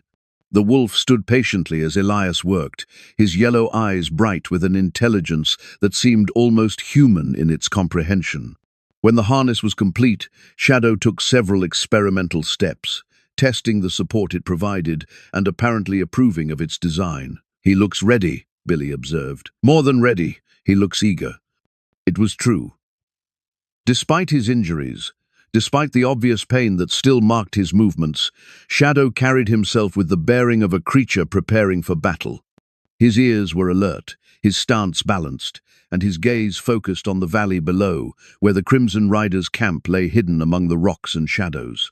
Elias had spent the night formulating what he privately acknowledged was a desperate plan, one that depended more on audacity than tactical superiority. The gang outnumbered them by at least 3-1, held superior positions, and had the advantage of familiar terrain. But they also believed themselves safe, undetected, and facing no immediate threats to their carefully laid plans. That overconfidence would be their weakness. "Explain it to me one more time," Billy said, checking his rifle for what must have been the 10th time since midnight. Webb's expecting his gang to ride out for Eagle Pass around noon, planning to arrive in time to set up their ambush of the tax convoy. But what if Webb never makes it to that meeting? What if something forces him to reveal his true identity before he's ready? Elias spread his map on a flat rock, indicating the routes between the gang's mountain camp and the planned robbery site. Morrison's supposed to meet them at a halfway point, with final intelligence about the convoy's composition and timing. If we intercept that meeting, force Webb to choose between maintaining his cover and protecting his operation. He'll have to break character, Billy finished. Either way, people will know something's wrong. More than that, once Webb's exposed as something other than a respectable rancher, people will start asking questions about his associates. Morrison, Deputy Collins, maybe others we haven't identified yet. The whole conspiracy starts unraveling. It was a sound strategy in principle, but executing it would require precise timing and the ability to control a confrontation involving multiple armed criminals who had no reason to surrender peacefully. Elias had managed similar operations during his cavalry years, but those had involved trained soldiers rather than a young outlaw seeking redemption and a wounded wolf. "What if they just kill us and continue with their plan?" Billy asked. "Then we'll have died trying to do the right thing, which is more than most people can say." Elias folded the map and secured it in his vest pocket. "But I don't think it'll come to that. Webb's survived this long by being careful, calculating risks, and avoiding unnecessary exposure. Force him into an open confrontation, and he's operating outside his area of expertise. The plan depended on understanding Webb's psychology as much as his tactical capabilities. The man who'd built a criminal empire through patience and deception wouldn't be prepared for the kind of direct action that had characterized his earlier career as Scarred Jack Meridian. 3 years of playing respectable rancher would have dulled his combat instincts while sharpening his politician's reflexes. As the sun climbed higher, painting the mountain peaks with golden light, Elias made his final preparations. Weapons cleaned and loaded, ammunition counted and distributed, emergency supplies packed in case they needed to move quickly. Everything organized with the methodical care of a man who understood that survival in combat often depended on preparation rather than courage. Shadow watched these activities with obvious approval, occasionally offering suggestions in the form of meaningful looks or subtle movements that indicated his agreement with specific decisions. The wolf's recovery continued to accelerate, as if his body was responding to some internal imperative to be ready for whatever trial lay ahead. "Time to go," Elias announced as the sun reached the proper angle for their planned approach to the gang's camp. They moved down the mountainside with the careful stealth of hunters stalking dangerous prey, using every fold in the terrain to mask their approach. Shadow traveled on his own power now, the harness providing support without limiting his natural agility. His movements were still careful, calculated to avoid aggravating his injuries, but he showed none of the weakness that had characterized his condition earlier. The trail Billy had described proved exactly where he'd indicated, winding through stands of aspen and around granite outcroppings that provided perfect concealment for their advance. Elias found himself impressed by the young man's knowledge of the terrain and his ability to move quietly despite his obvious nervousness. "There," Billy whispered, pointing toward a clearing where 2 riders waited beside a small stream. Webb and Morrison, exactly as Billy had predicted. The brothers were engaged in what appeared to be serious conversation, consulting maps and documents while their horses grazed nearby. Both men were armed, both carried themselves with the casual alertness of experienced criminals, but neither showed any awareness of being observed. "How do you want to do this?" Billy asked. Elias studied the terrain, identifying approaches and escape routes with the automatic assessment of a man who'd learned to evaluate tactical situations instinctively. The clearing offered advantages and disadvantages in roughly equal measure: open ground that would make concealment difficult, but also multiple directions for withdrawal if the confrontation went badly. Straightforward, he decided. We ride in openly, announce ourselves, and see how they react. If they maintain their covers, we know they're committed to avoiding exposure. If they draw weapons, we know they're willing to fight for their secret. And either way, we'll have forced them to make a choice that reveals their true nature. Exactly. It was the kind of calculated risk that had characterized many of Elias's most successful military operations, forcing enemies to act before they were ready, then exploiting whatever mistakes they made under pressure. The key was maintaining control of the situation long enough to achieve the desired outcome. They mounted their horses and rode into the clearing as if they belonged there, 3 travelers encountering 2 others at a convenient watering spot. Elias kept his hands visible but near his weapons, while Billy followed slightly behind and to the left, positioned to provide covering fire if necessary. Webb and Morrison looked up as they approached, their faces showing surprise that seemed genuine, but might have been carefully practiced. Both men's hands moved instinctively toward their weapons before stopping, a reaction that suggested combat experience despite their civilian appearance. "Morning, gentlemen," Elias called out in a friendly tone. "Beautiful day for a ride in the mountains." "Indeed it is," Webb replied, his voice carrying the measured cadence of someone choosing words carefully. "Don't believe I've seen you in these parts before. Passing through on our way to Laramie. My name's Elias Boone. I've got a spread down near Cedar Falls." The introduction had its intended effect. Webb's expression shifted subtly, recognition replacing casual wariness as he processed the implications of meeting the man whose wolf had discovered their cache. Morrison's reaction was more obvious. His hand dropped toward his gun before stopping, as he realized the gesture would reveal too much. "Boone," Webb said slowly, "I heard you were having trouble with a wolf." "Had trouble. Problem's been resolved."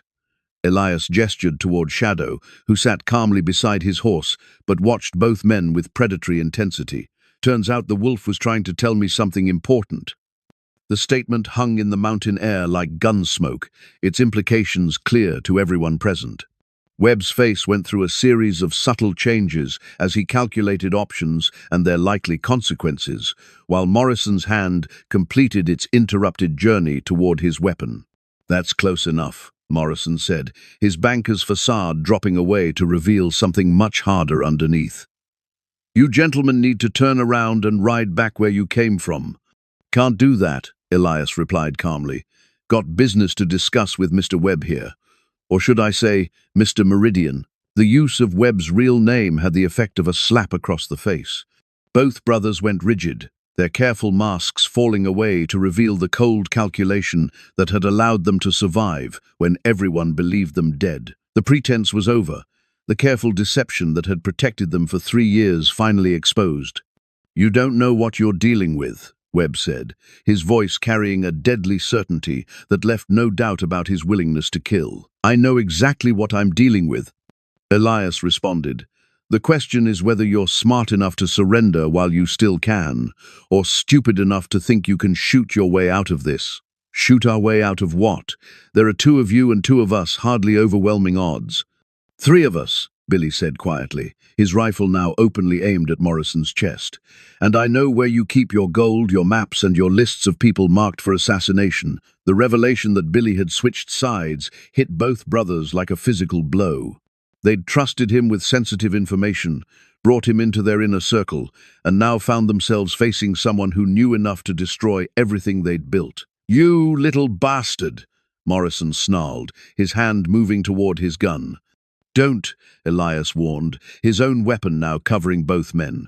"I've got no interest in killing anyone who's willing to surrender peacefully." but I won't hesitate to put down mad dogs that threaten innocent people." Webb's eyes moved between Elias, Billy, and Shadow, calculating odds and possibilities with the cold precision of a man accustomed to making life-and-death decisions under pressure. His face showed no fear, only the professional assessment of someone evaluating a tactical situation. "You think you've won something," he said finally. "But you have no idea how deep this goes, how many people are involved. Kill us, and you'll spend the rest of your life looking over your shoulder." "Maybe. But the rest of my life will be spent knowing I prevented you from destroying everything decent people have built in this territory." As if responding to some invisible signal, Shadow rose to his feet and took several steps toward the two criminals. The wolf's movements were fluid despite his injuries, his yellow eyes fixed on Webb with an intensity that suggested very personal interest in the outcome of this confrontation. "Your wolf remembers me," Webb observed. "He remembers what you did to him. And he remembers what you planned to do to others." The standoff stretched taut as a bowstring, 4 armed men and a wolf facing each other across 20 yards of mountain clearing while the sun climbed higher toward its zenith. Somewhere in the distance, a hawk cried as it circled above the trees, the only sound breaking the deadly silence. Time seemed suspended, balanced on the edge of violence that could erupt at any moment and change everything forever. The dynamite cache had been hidden beneath the floor of the gang's supply building, carefully arranged charges that Webb had planned to use for his campaign against territorial infrastructure. Now, as Morrison's hand completed its movement toward his gun, Elias found himself facing the ironic possibility that the criminals' own weapons might provide the solution to ending their threat.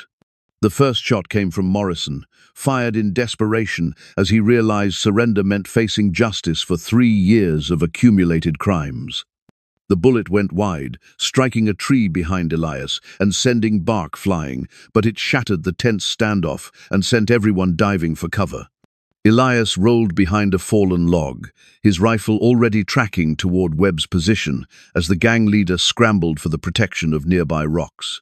Billy had found cover behind his horse, using the animal's bulk to shield himself while maintaining a clear field of fire toward the stream where both criminals had taken refuge. "Give it up, Webb," Elias called out. "Your secret's exposed, your plans are finished, and help isn't coming." "Like hell," came the reply, punctuated by 2 rapid shots that chipped bark from the log, protecting Elias. "You think killing us changes anything? We've got men in every town between here and the territorial capital." It might have been true, but Elias doubted the network was as extensive as Webb claimed. Criminal conspiracies depended on secrecy and careful compartmentalization. The brothers had probably kept most of their associates ignorant of the larger plan to maintain operational security. Shadow had disappeared during the initial exchange of gunfire, melting into the underbrush with the natural stealth of a predator seeking advantage. Elias could catch occasional glimpses of grey fur moving through the trees, positioning for whatever opportunity might present itself. "Morrison's moving," Billy shouted, triggering a shot that forced the banker to duck back behind the rocks. "Trying to circle around." The dynamite cache had been hidden beneath the floor of the gang's supply building, carefully arranged charges that Webb had planned to use for his campaign against territorial infrastructure. Now, as Morrison's hand completed its movement toward his gun, Elias found himself facing the ironic possibility that the criminals' own weapons might provide the solution to ending their threat. The first shot came from Morrison, fired in desperation, as he realized surrender meant facing justice for 3 years of accumulated crimes. The bullet went wide, striking a tree behind Elias and sending bark flying, but it shattered the tense standoff and sent everyone diving for cover. Elias rolled behind a fallen log, his rifle already tracking toward Webb's position as the gang leader scrambled for the protection of nearby rocks. Billy had found cover behind his horse, using the animal's bulk to shield himself while maintaining a clear field of fire toward the stream where both criminals had taken refuge. "Give it up, Webb," Elias called out. "Your secret's exposed, your plans are finished, and help isn't coming." Like hell, came the reply, punctuated by two rapid shots that chipped bark from the log protecting Elias. You think killing us changes anything? We've got men in every town between here and the territorial capital. It might have been true, but Elias doubted the network was as extensive as Webb claimed. Criminal conspiracies depended on secrecy and careful compartmentalization. The brothers had probably kept most of their associates ignorant of the larger plan to maintain operational security. Shadow had disappeared during the initial exchange of gunfire, melting into the underbrush with the natural stealth of a predator seeking advantage. Elias could catch occasional glimpses of grey fur moving through the trees, positioning for whatever opportunity might present itself. "Morrison's moving," Billy shouted, triggering a shot that forced the banker to duck back behind the rocks. Trying to circle around. The tactical situation was deteriorating rapidly. The Meridian brothers had chosen their meeting spot, good cover, multiple escape routes, and terrain that favored defenders over attackers. If they managed to separate and establish crossfire positions, they could pin down Elias and Billy, while one of them escaped to warn the rest of the gang. Elias made a decision that went against every instinct developed during 20 years of military service. Instead of maintaining his defensive position and trying to wear down the enemy through careful fire, he broke cover and charged directly toward Webb's position, counting on surprise and aggressive action to overwhelm the gang leader's tactical planning. The maneuver worked better than he had any right to expect. Webb, anticipating a prolonged firefight from fixed positions, was caught off guard by the direct assault. His return fire was hurried, inaccurate, and gave Elias the opportunity to close distance while maintaining momentum. They collided among the rocks beside the stream, weapons forgotten in favor of the kind of close-quarters combat that came down to strength, skill, and determination. Webb was younger and probably stronger, but Elias had the advantage of experience and the driving fury of a man who'd seen too much evil disguised as respectability. The fight was brutal and brief. Webb managed to land several solid blows that left Elias seeing stars, but the older man's superior technique and desperate motivation proved decisive. When it was over, Webb lay unconscious among the rocks, blood trickling from a cut above his eye, while Elias struggled to catch his breath and check for serious injuries. "Behind you!" Billy's warning came just in time. Elias spun to see Morrison emerging from cover, revolver raised and aimed with deadly intent. The banker's face showed the cold calculation of a man who'd killed before and wouldn't hesitate to do so again, but his attention was focused entirely on Elias, creating a blind spot he didn't notice until it was too late.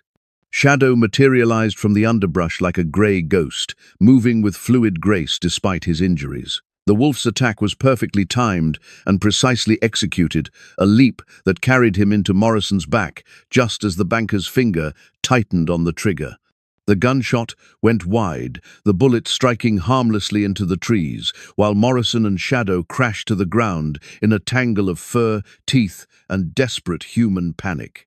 The banker tried to bring his weapon around for a second shot, but Shadow's jaws clamped down on his wrist with bone-crushing force, making accurate aim impossible.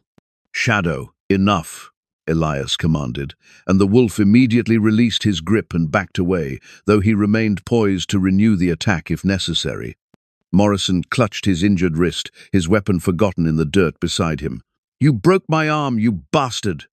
"Be grateful he didn't break your neck," Elias replied, retrieving the banker's revolver. "Shadow's got every right to kill you after what you and your brother put him through." With both criminals subdued, the immediate crisis was over, but Elias knew their problems were far from solved. Webb's gang would be expecting their leader to arrive at the planned meeting point within a few hours, and when he failed to appear, they'd either proceed with the tax convoy robbery on their own or investigate what had happened to him. "What do we do with them?" Billy asked, binding Webb's hands with rope from his saddlebags. "We take them back to town," Elias decided. "Let the people of Cedar Falls see what their respected rancher and trusted banker really are. They might not believe it. Webb's got a lot of friends, people who'll vouch for his character. They'll believe it when they see the evidence we collected from Morrison's bank and Webb's cash. Hard to argue with documented proof of criminal conspiracy. But even as he said it, Elias realized the challenge they still faced. Exposing Webb and Morrison would certainly damage the Crimson Riders organization, but it wouldn't necessarily stop the tax convoy robbery or prevent other gang members from implementing whatever contingency plans they might have developed. There's another problem, he continued, studying the bound criminals. Deputy Collins is still in town, still in position to interfere with any attempt to bring these two to justice. And we don't know how many other accomplices they might have in positions of authority. Webb had regained consciousness during their conversation, though he remained quiet and still, apparently calculating his options while listening to his captors discuss their plans. When he finally spoke, his voice carried the cold certainty of a man who believed he still held winning cards. "You're making a mistake," he said quietly. "Even if you expose me and my brother, even if you convince people we're not what we seem, the damage is already done. The tax convoy will be hit whether I'm there or not, and my men have orders to proceed with Phase 2, regardless of what happens to us." Phase 2? The elimination of key territorial officials, starting with Governor Harrison. You can't stop it now. The wheels are already in motion. Elias felt a chill that had nothing to do with mountain air. If Webb was telling the truth, if the conspiracy had developed enough momentum to continue without its leadership, then stopping the Meridian brothers might accomplish nothing except signing death warrants for innocent officials throughout the territory. "When?" he demanded. Webb's smile was cold and utterly without mercy. "Soon enough, and there's nothing you can do to prevent it." The taunt might have been designed to provoke rash action, but it also contained enough truth to be genuinely threatening.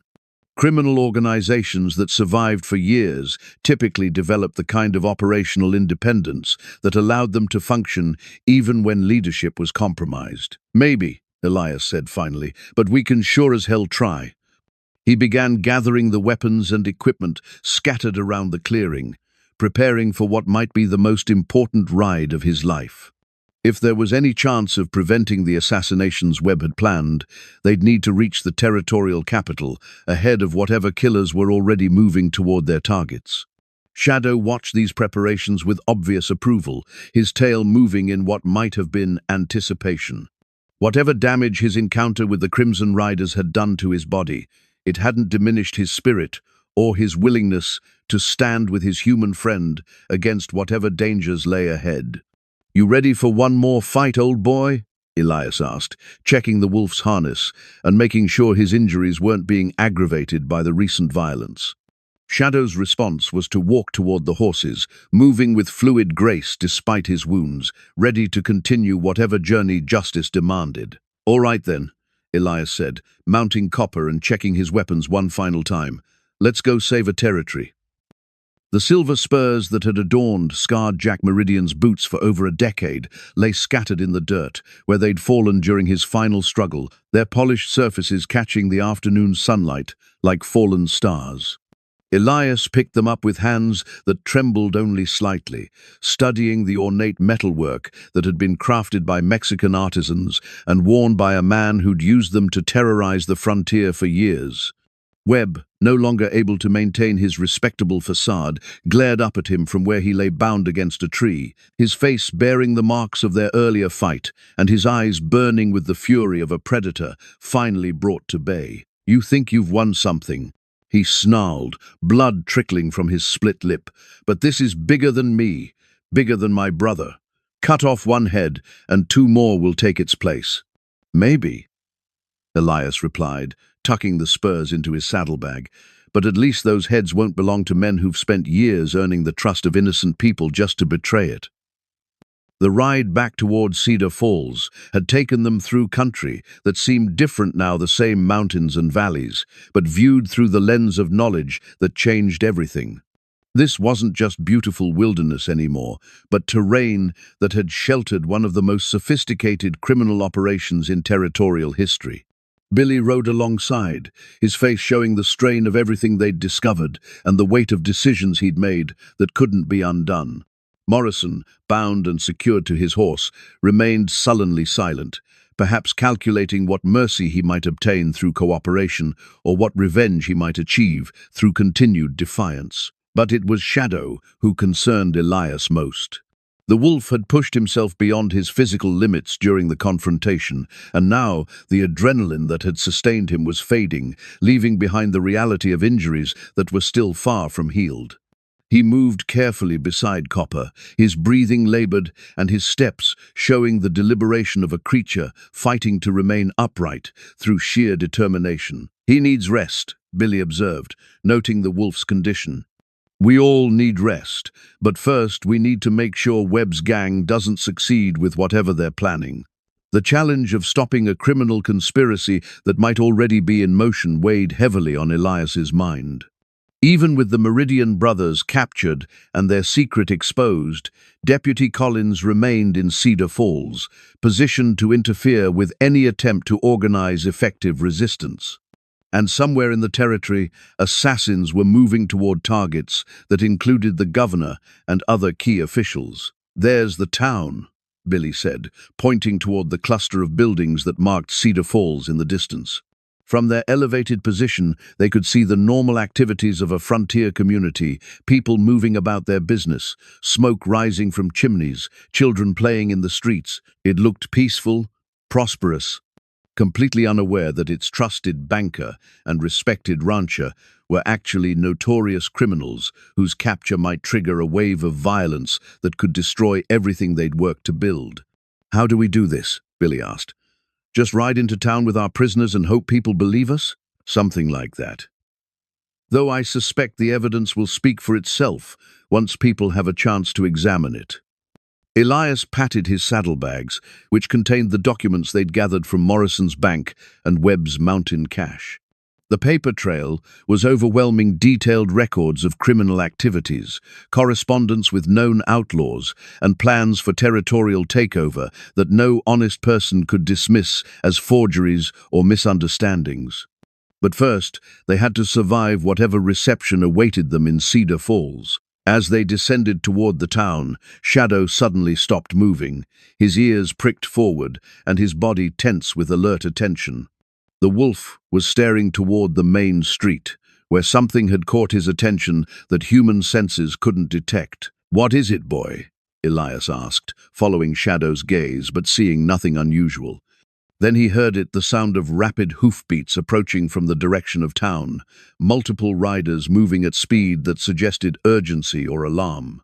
Deputy Collins appeared first, leading a group of 6 men that Elias recognized as some of Cedar Falls' most prominent citizens. "That's not a welcoming committee," Billy observed grimly. "No, it's not." Collins and his riders approached with the grim determination of men who'd already made up their minds about what needed to happen. The deputy's hand rested on his weapon, and his companions carried themselves with the nervous energy of people who'd been convinced they were facing a serious threat. "Elias Boone," Collins called out when they were within hailing distance, "you're under arrest for the murders of Marcus Webb and Samuel Morrison." The accusation hit like a physical blow, stunning in its audacity and timing. Somehow, Collins had learned about their confrontation with the Meridian brothers and had managed to turn it into evidence of criminal activity on Elias's part. "Deputies don't make arrests for murder without evidence," Elias replied, his hand moving closer to his rifle. "And last I checked, both Webb and Morrison were very much alive. We found blood at their meeting place, signs of a struggle, and no trace of either man. That's evidence enough in my book." It was a clever piece of misdirection, using the aftermath of their confrontation to create a narrative that painted Elias as the criminal while positioning Collins as the lawman seeking justice.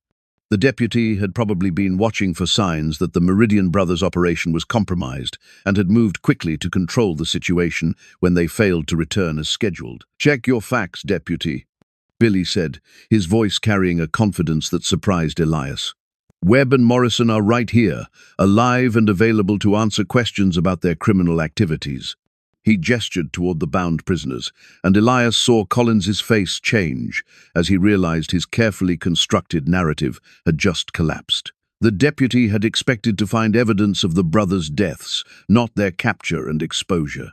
"Those men are pillars of the community," one of Collins's companions protested.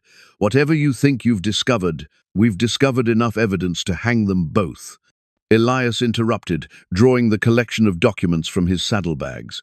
Bank records, correspondence with known criminals, and detailed plans for robbing the territorial tax shipment. The mention of documentary evidence visibly shook Collins's confidence. He'd probably hoped to eliminate Elias and his companions before they could present whatever proof they'd gathered, but now found himself facing the possibility that their accusations could be substantiated. "Even if that's true," Collins said, his voice taking on a desperate edge, "you had no authority to arrest these men. You're civilians, vigilantes at best." "We're citizens preventing crimes against the territory," Elias replied, "which is more than can be said for you, Deputy Collins. Or should I call you by your real name?" The challenge hung in the mountain air like gunsmoke, its implications clear to everyone present. Collins's face went through a series of subtle changes as he calculated options and their likely consequences, realizing that his own cover might be as compromised as that of the Meridian brothers. "I don't know what you're implying," he said finally. "I'm implying that you're another criminal wearing a badge, just like your friends here wore respectable facades." Elias's voice carried the deadly calm that had characterized his most dangerous moments as a cavalry officer. "And I'm suggesting you surrender now, while you still can." The standoff stretched taut between the two groups of riders, armed men facing each other across 30 yards of open ground, while the fate of an entire territory hung in the balance. In the distance, the town of Cedar Falls continued its normal activities, unaware that the next few minutes might determine whether it survived as a lawful community or descended into the kind of chaos that destroyed frontier settlements. Shadow moved closer to Elias's horse, his yellow eyes fixed on Collins with predatory intensity. Despite his injuries, despite the obvious exhaustion that marked his movements, the wolf was preparing for one final confrontation with the men who'd caused so much suffering. "Your move, Deputy," Elias said quietly. Collins's hand dropped toward his weapon, and everything exploded into violence once more, but this time Shadow was ready.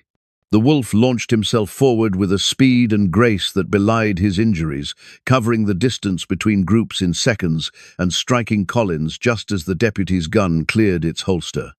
The deputy's shot went wild, striking harmlessly into the sky, while Shadow's weight carried both of them to the ground in a tangle of fur, teeth, and desperate human panic. By the time Collins could organize effective resistance, it was too late. Elias and Billy had their weapons trained on his companions, while Shadow held the deputy pinned with jaws that could crush bone if provoked. "Enough," Elias commanded, and Shadow immediately released his grip, though he remained poised to renew the attack if necessary. Collins lay gasping in the dirt, his weapons scattered beyond reach, his carefully maintained facade finally stripped away to reveal the criminal underneath. Around him, his companions sat their horses in stunned silence, beginning to understand that everything they'd believed about their community's leadership had been built on lies. "It's over," Elias said, surveying the scene of their final victory. "All of it." Webb and Morrison, watching from where they remained bound to their horses, said nothing, but their faces showed the resignation of men who'd finally run out of options, schemes, and places to hide from the consequences of their actions. In the distance, the first residents of Cedar Falls were emerging from their buildings, drawn by the sound of gunfire and the realization that something significant was happening on the outskirts of their town. Soon they'd learn the truth about the men they'd trusted, the conspiracy that had operated under their noses, and the violence that had been prevented by the courage of a few individuals willing to risk everything for justice. Shadow walked slowly back to Elias's side, his movements careful but determined, his yellow eyes bright with satisfaction at a job finally completed. The wolf had led them to the truth, fought beside them when fighting was necessary, and lived to see justice done to the men who'd caused him so much pain. "Good boy," Elias murmured, reaching down to scratch behind the wolf's ears. "You did real good." As the sun began its descent toward the western mountains, painting the sky in shades of gold and crimson, Elias felt the weight of responsibility finally lifting from his shoulders. The Crimson Riders were finished, their conspiracy exposed. Their threat to innocent people ended forever. The silver spurs in his saddlebag would serve as a reminder of what happened when evil men tried to hide behind masks of respectability and of the price that good people sometimes had to pay to preserve the things that mattered most. The memorial stone was carved from granite quarried in the same mountains where Shadow had made his final stand, its surface polished, smooth, and etched with simple words that captured the essence of a friendship that had transcended the boundaries between man and beast. Shadow, loyal friend and true companion, he led the way to justice. 3 months had passed since the exposure of the Crimson Riders' conspiracy. 3 months of trials, investigations, and the slow process of rebuilding trust in institutions that had been corrupted by men who'd worn masks of respectability while planning acts of unspeakable evil. The territorial government had survived, stronger for having faced and overcome the threat that might have destroyed it entirely. Elias knelt beside the grave he'd dug on a hillside overlooking his ranch, the same hillside where he and Shadow had watched countless sunrises during their years together. The wolf had lived for 2 weeks after their final confrontation with the Meridian brothers, long enough to see justice done and his human friend safe, before finally succumbing to injuries that had been too severe for even his remarkable constitution to overcome. "I kept my promise," Elias said softly, placing a fresh bouquet of wildflowers beside the stone. "They're all in custody now, every last one of them. Webb and Morrison are waiting for the hangman. Collins got 20 years in territorial prison, and the rest of the gang scattered to the winds once their leadership was gone." The afternoon breeze stirred the grass around the grave, carrying with it the scent of pine and the distant sound of cattle moving through the pastures below. Life on the ranch had returned to something approaching normal, though Elias found himself missing the quiet companionship that had made solitude bearable for so many years. Sarah Miller had been visiting more frequently since Shadow's death, bringing meals and conversation that helped fill the silence that seemed to echo through the ranch house. She'd lost her boarding house when the territorial investigation revealed that Morrison had been manipulating property loans to consolidate control over key businesses, but she'd adapted with the resilience that characterized the best of frontier women. "You're not eating enough," she'd observed during her most recent visit, noting the looseness of his clothes and the hollow look around his eyes. "Shadow wouldn't want you to waste away from grief." She was probably right, but food had lost much of its appeal since the wolf's death. Meals had become fuel rather than pleasure, consumed mechanically while his mind wandered to memories of yellow eyes watching from beside the fireplace and the sound of paws on wooden floors. The territorial marshal had made several trips to Cedar Falls during the investigation, reviewing evidence and taking testimony from witnesses who'd been shocked to learn the truth about men they'd trusted. Marshal Henderson had been particularly interested in the documents Elias had recovered from Webb's cache, using them to identify and arrest accomplices throughout the territory. "You saved more lives than you'll ever know," Henderson had told him during their final meeting. Webb's plans would have plunged the entire territory into chaos, maybe triggered federal intervention that would have set us back decades. The praise was gratifying, but it couldn't fill the emptiness that Shadow's death had left behind. Elias had discovered that friendship, once lost, created a vacuum that couldn't be filled by abstract concepts like justice or duty. Billy Graves had testified against his former associates with a courage that had impressed even the skeptical territorial prosecutor. The young man's cooperation had been crucial in mapping the full extent of the conspiracy and ensuring that every participant faced appropriate consequences. He'd been offered a position with the Territorial Marshal's office, recognition of his contribution to justice, and an opportunity to make amends for his earlier mistakes. "I keep thinking about what you said," Billy had told Elias during his final visit to the ranch, "about how a man can choose what battles to fight. I want to fight the right battles from now on." Standing now beside Shadow's grave, watching the sun begin its descent toward the western mountains, Elias reflected on the battles he'd chosen and their ultimate cost. Justice had been served, evil had been exposed and punished, and innocent people throughout the territory could sleep more safely in their beds. But the friend who'd made it all possible was gone, and no amount of righteousness could bring him back. A sound from the direction of the house drew his attention, the crunch of wagon wheels on gravel and the familiar voice of Sarah calling his name. She'd probably brought dinner again, along with whatever news had filtered into town from the wider world. Her visits had become a bright spot in days that otherwise stretched long and empty. "I brought company," she called out as he walked down from the hillside. "Someone who's been wanting to meet you." The wagon held more than just Sarah and her usual basket of supplies. Sitting beside her was a small figure wrapped in a blanket, a boy perhaps 8 years old, with dark hair and serious eyes that seemed too old for his face. Behind them, secured with rope and moving carefully to avoid jostling, was a wooden crate that showed signs of recent construction. "This is Tommy," Sarah explained as Elias approached.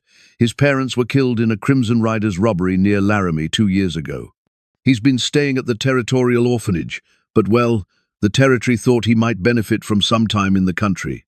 The boy studied Elias with the cautious assessment of someone who'd learned not to trust easily, his eyes taking in the weathered face and work-worn hands of a man who'd seen his share of both violence and peace. Tommy's expression reminded Elias of another creature who'd needed time to learn that not all humans posed a threat. "What's in the crate?" Elias asked, though he was beginning to suspect the answer. "A gift," Sarah replied with a smile, "from Marshall Henderson and the people of the territory. They thought Shadow's work deserved to be continued." The crate's occupant announced itself with a soft whine, a sound that sent a jolt of recognition through Elias's chest. Sarah lifted the crate's lid, revealing a wolf pup perhaps 3 months old, with grey fur and yellow eyes that seemed remarkably familiar, despite the differences in age and size. "Found him up in the medicine bows," Sarah explained. "His mother had been killed by a bear, and he was barely alive when the Marshall's men discovered him. They remembered your story about Shadow, thought you might be the right person to raise another wolf." Tommy leaned forward, studying the pup with obvious fascination. "Can I pet him?" "Carefully," Elias cautioned, though he was already reaching into the crate himself. The pup's fur was soft beneath his fingers, and the small creature pressed against his hand with the trust that only the very young could display. "He doesn't have a name yet," Sarah said. "The marshal thought you should choose." Elias lifted the pup from its crate, feeling the warmth and weight of new life in his hands. The creature looked up at him with eyes that held the same intelligence he'd recognized in Shadow years earlier, the same stubborn determination to survive, despite every reason to surrender. "Hope," he said after a moment's consideration. "His name is Hope." Tommy smiled for the first time since his arrival, the expression transforming his serious face into something more appropriate for a child. "That's a good name." As the sun set behind the mountains, painting the sky in shades of gold and crimson, Elias found himself sitting on his porch with unexpected companions, a woman whose quiet strength reminded him that solitude was a choice rather than a necessity, a boy who needed to learn that the world still contained good people worth trusting, and a wolf pup who would grow up knowing safety rather than fear. The memorial stone on the hillside caught the last rays of sunlight, its granite surface reflecting the light like a beacon, visible for miles across the valley. Shadow's work was finished, his sacrifice had meaning, and the justice he'd helped achieve would protect innocent people for generations to come. But life continued, as it always did, and new friendships were possible even after old ones ended. The ranch, that had been a refuge for one man and one wolf, could become a home for people who needed healing, purpose, and the chance to build something better from the ashes of what had been lost. Hope stirred in Elias's lap, small paws kneading against his vest as the pup settled into sleep. Tomorrow would bring new challenges, new responsibilities, and new opportunities to choose the right battles in a world that would always need people willing to stand against darkness. Tonight, though, was for remembering a friend who'd led the way to justice, and for looking toward a future that honored his sacrifice by protecting the things that mattered most. The frontier was vast and often harsh, but it was also a place where redemption was possible, where broken things could be mended, and where loyalty between friends could transcend even death itself. In the distance, a wolf howled, not Shadow, but perhaps one of his descendants, calling to the moon and the mountains with the same wild song that had echoed through these valleys for countless generations. The sound was mournful but not sad, a reminder that some bonds endured beyond the temporary separation of death. Elias listened to the call and found himself smiling for the first time in months. Shadow's story was complete, but Hope's was just beginning, and the circle of friendship that had started with a dying pup in a mountain cave continued with another small life rescued from the wilderness and given the chance to become something extraordinary. The memorial stone stood sentinel on the hillside, marking not an ending but a transition from one chapter of courage and loyalty to another, from justice earned through sacrifice to peace protected by vigilance. And in the growing darkness, surrounded by the people and creatures who'd found their way to his ranch, seeking shelter and purpose, Elias Boone understood that some victories were measured not in the enemies defeated, but in the love preserved and the hope sustained for future generations. The dying wolf had indeed hugged his owner before being put down, but what the cowboy had noticed wasn't just something strange, it was something transformative. A final gift from a faithful friend who'd led them all toward the light that existed even in the darkest corners of the world.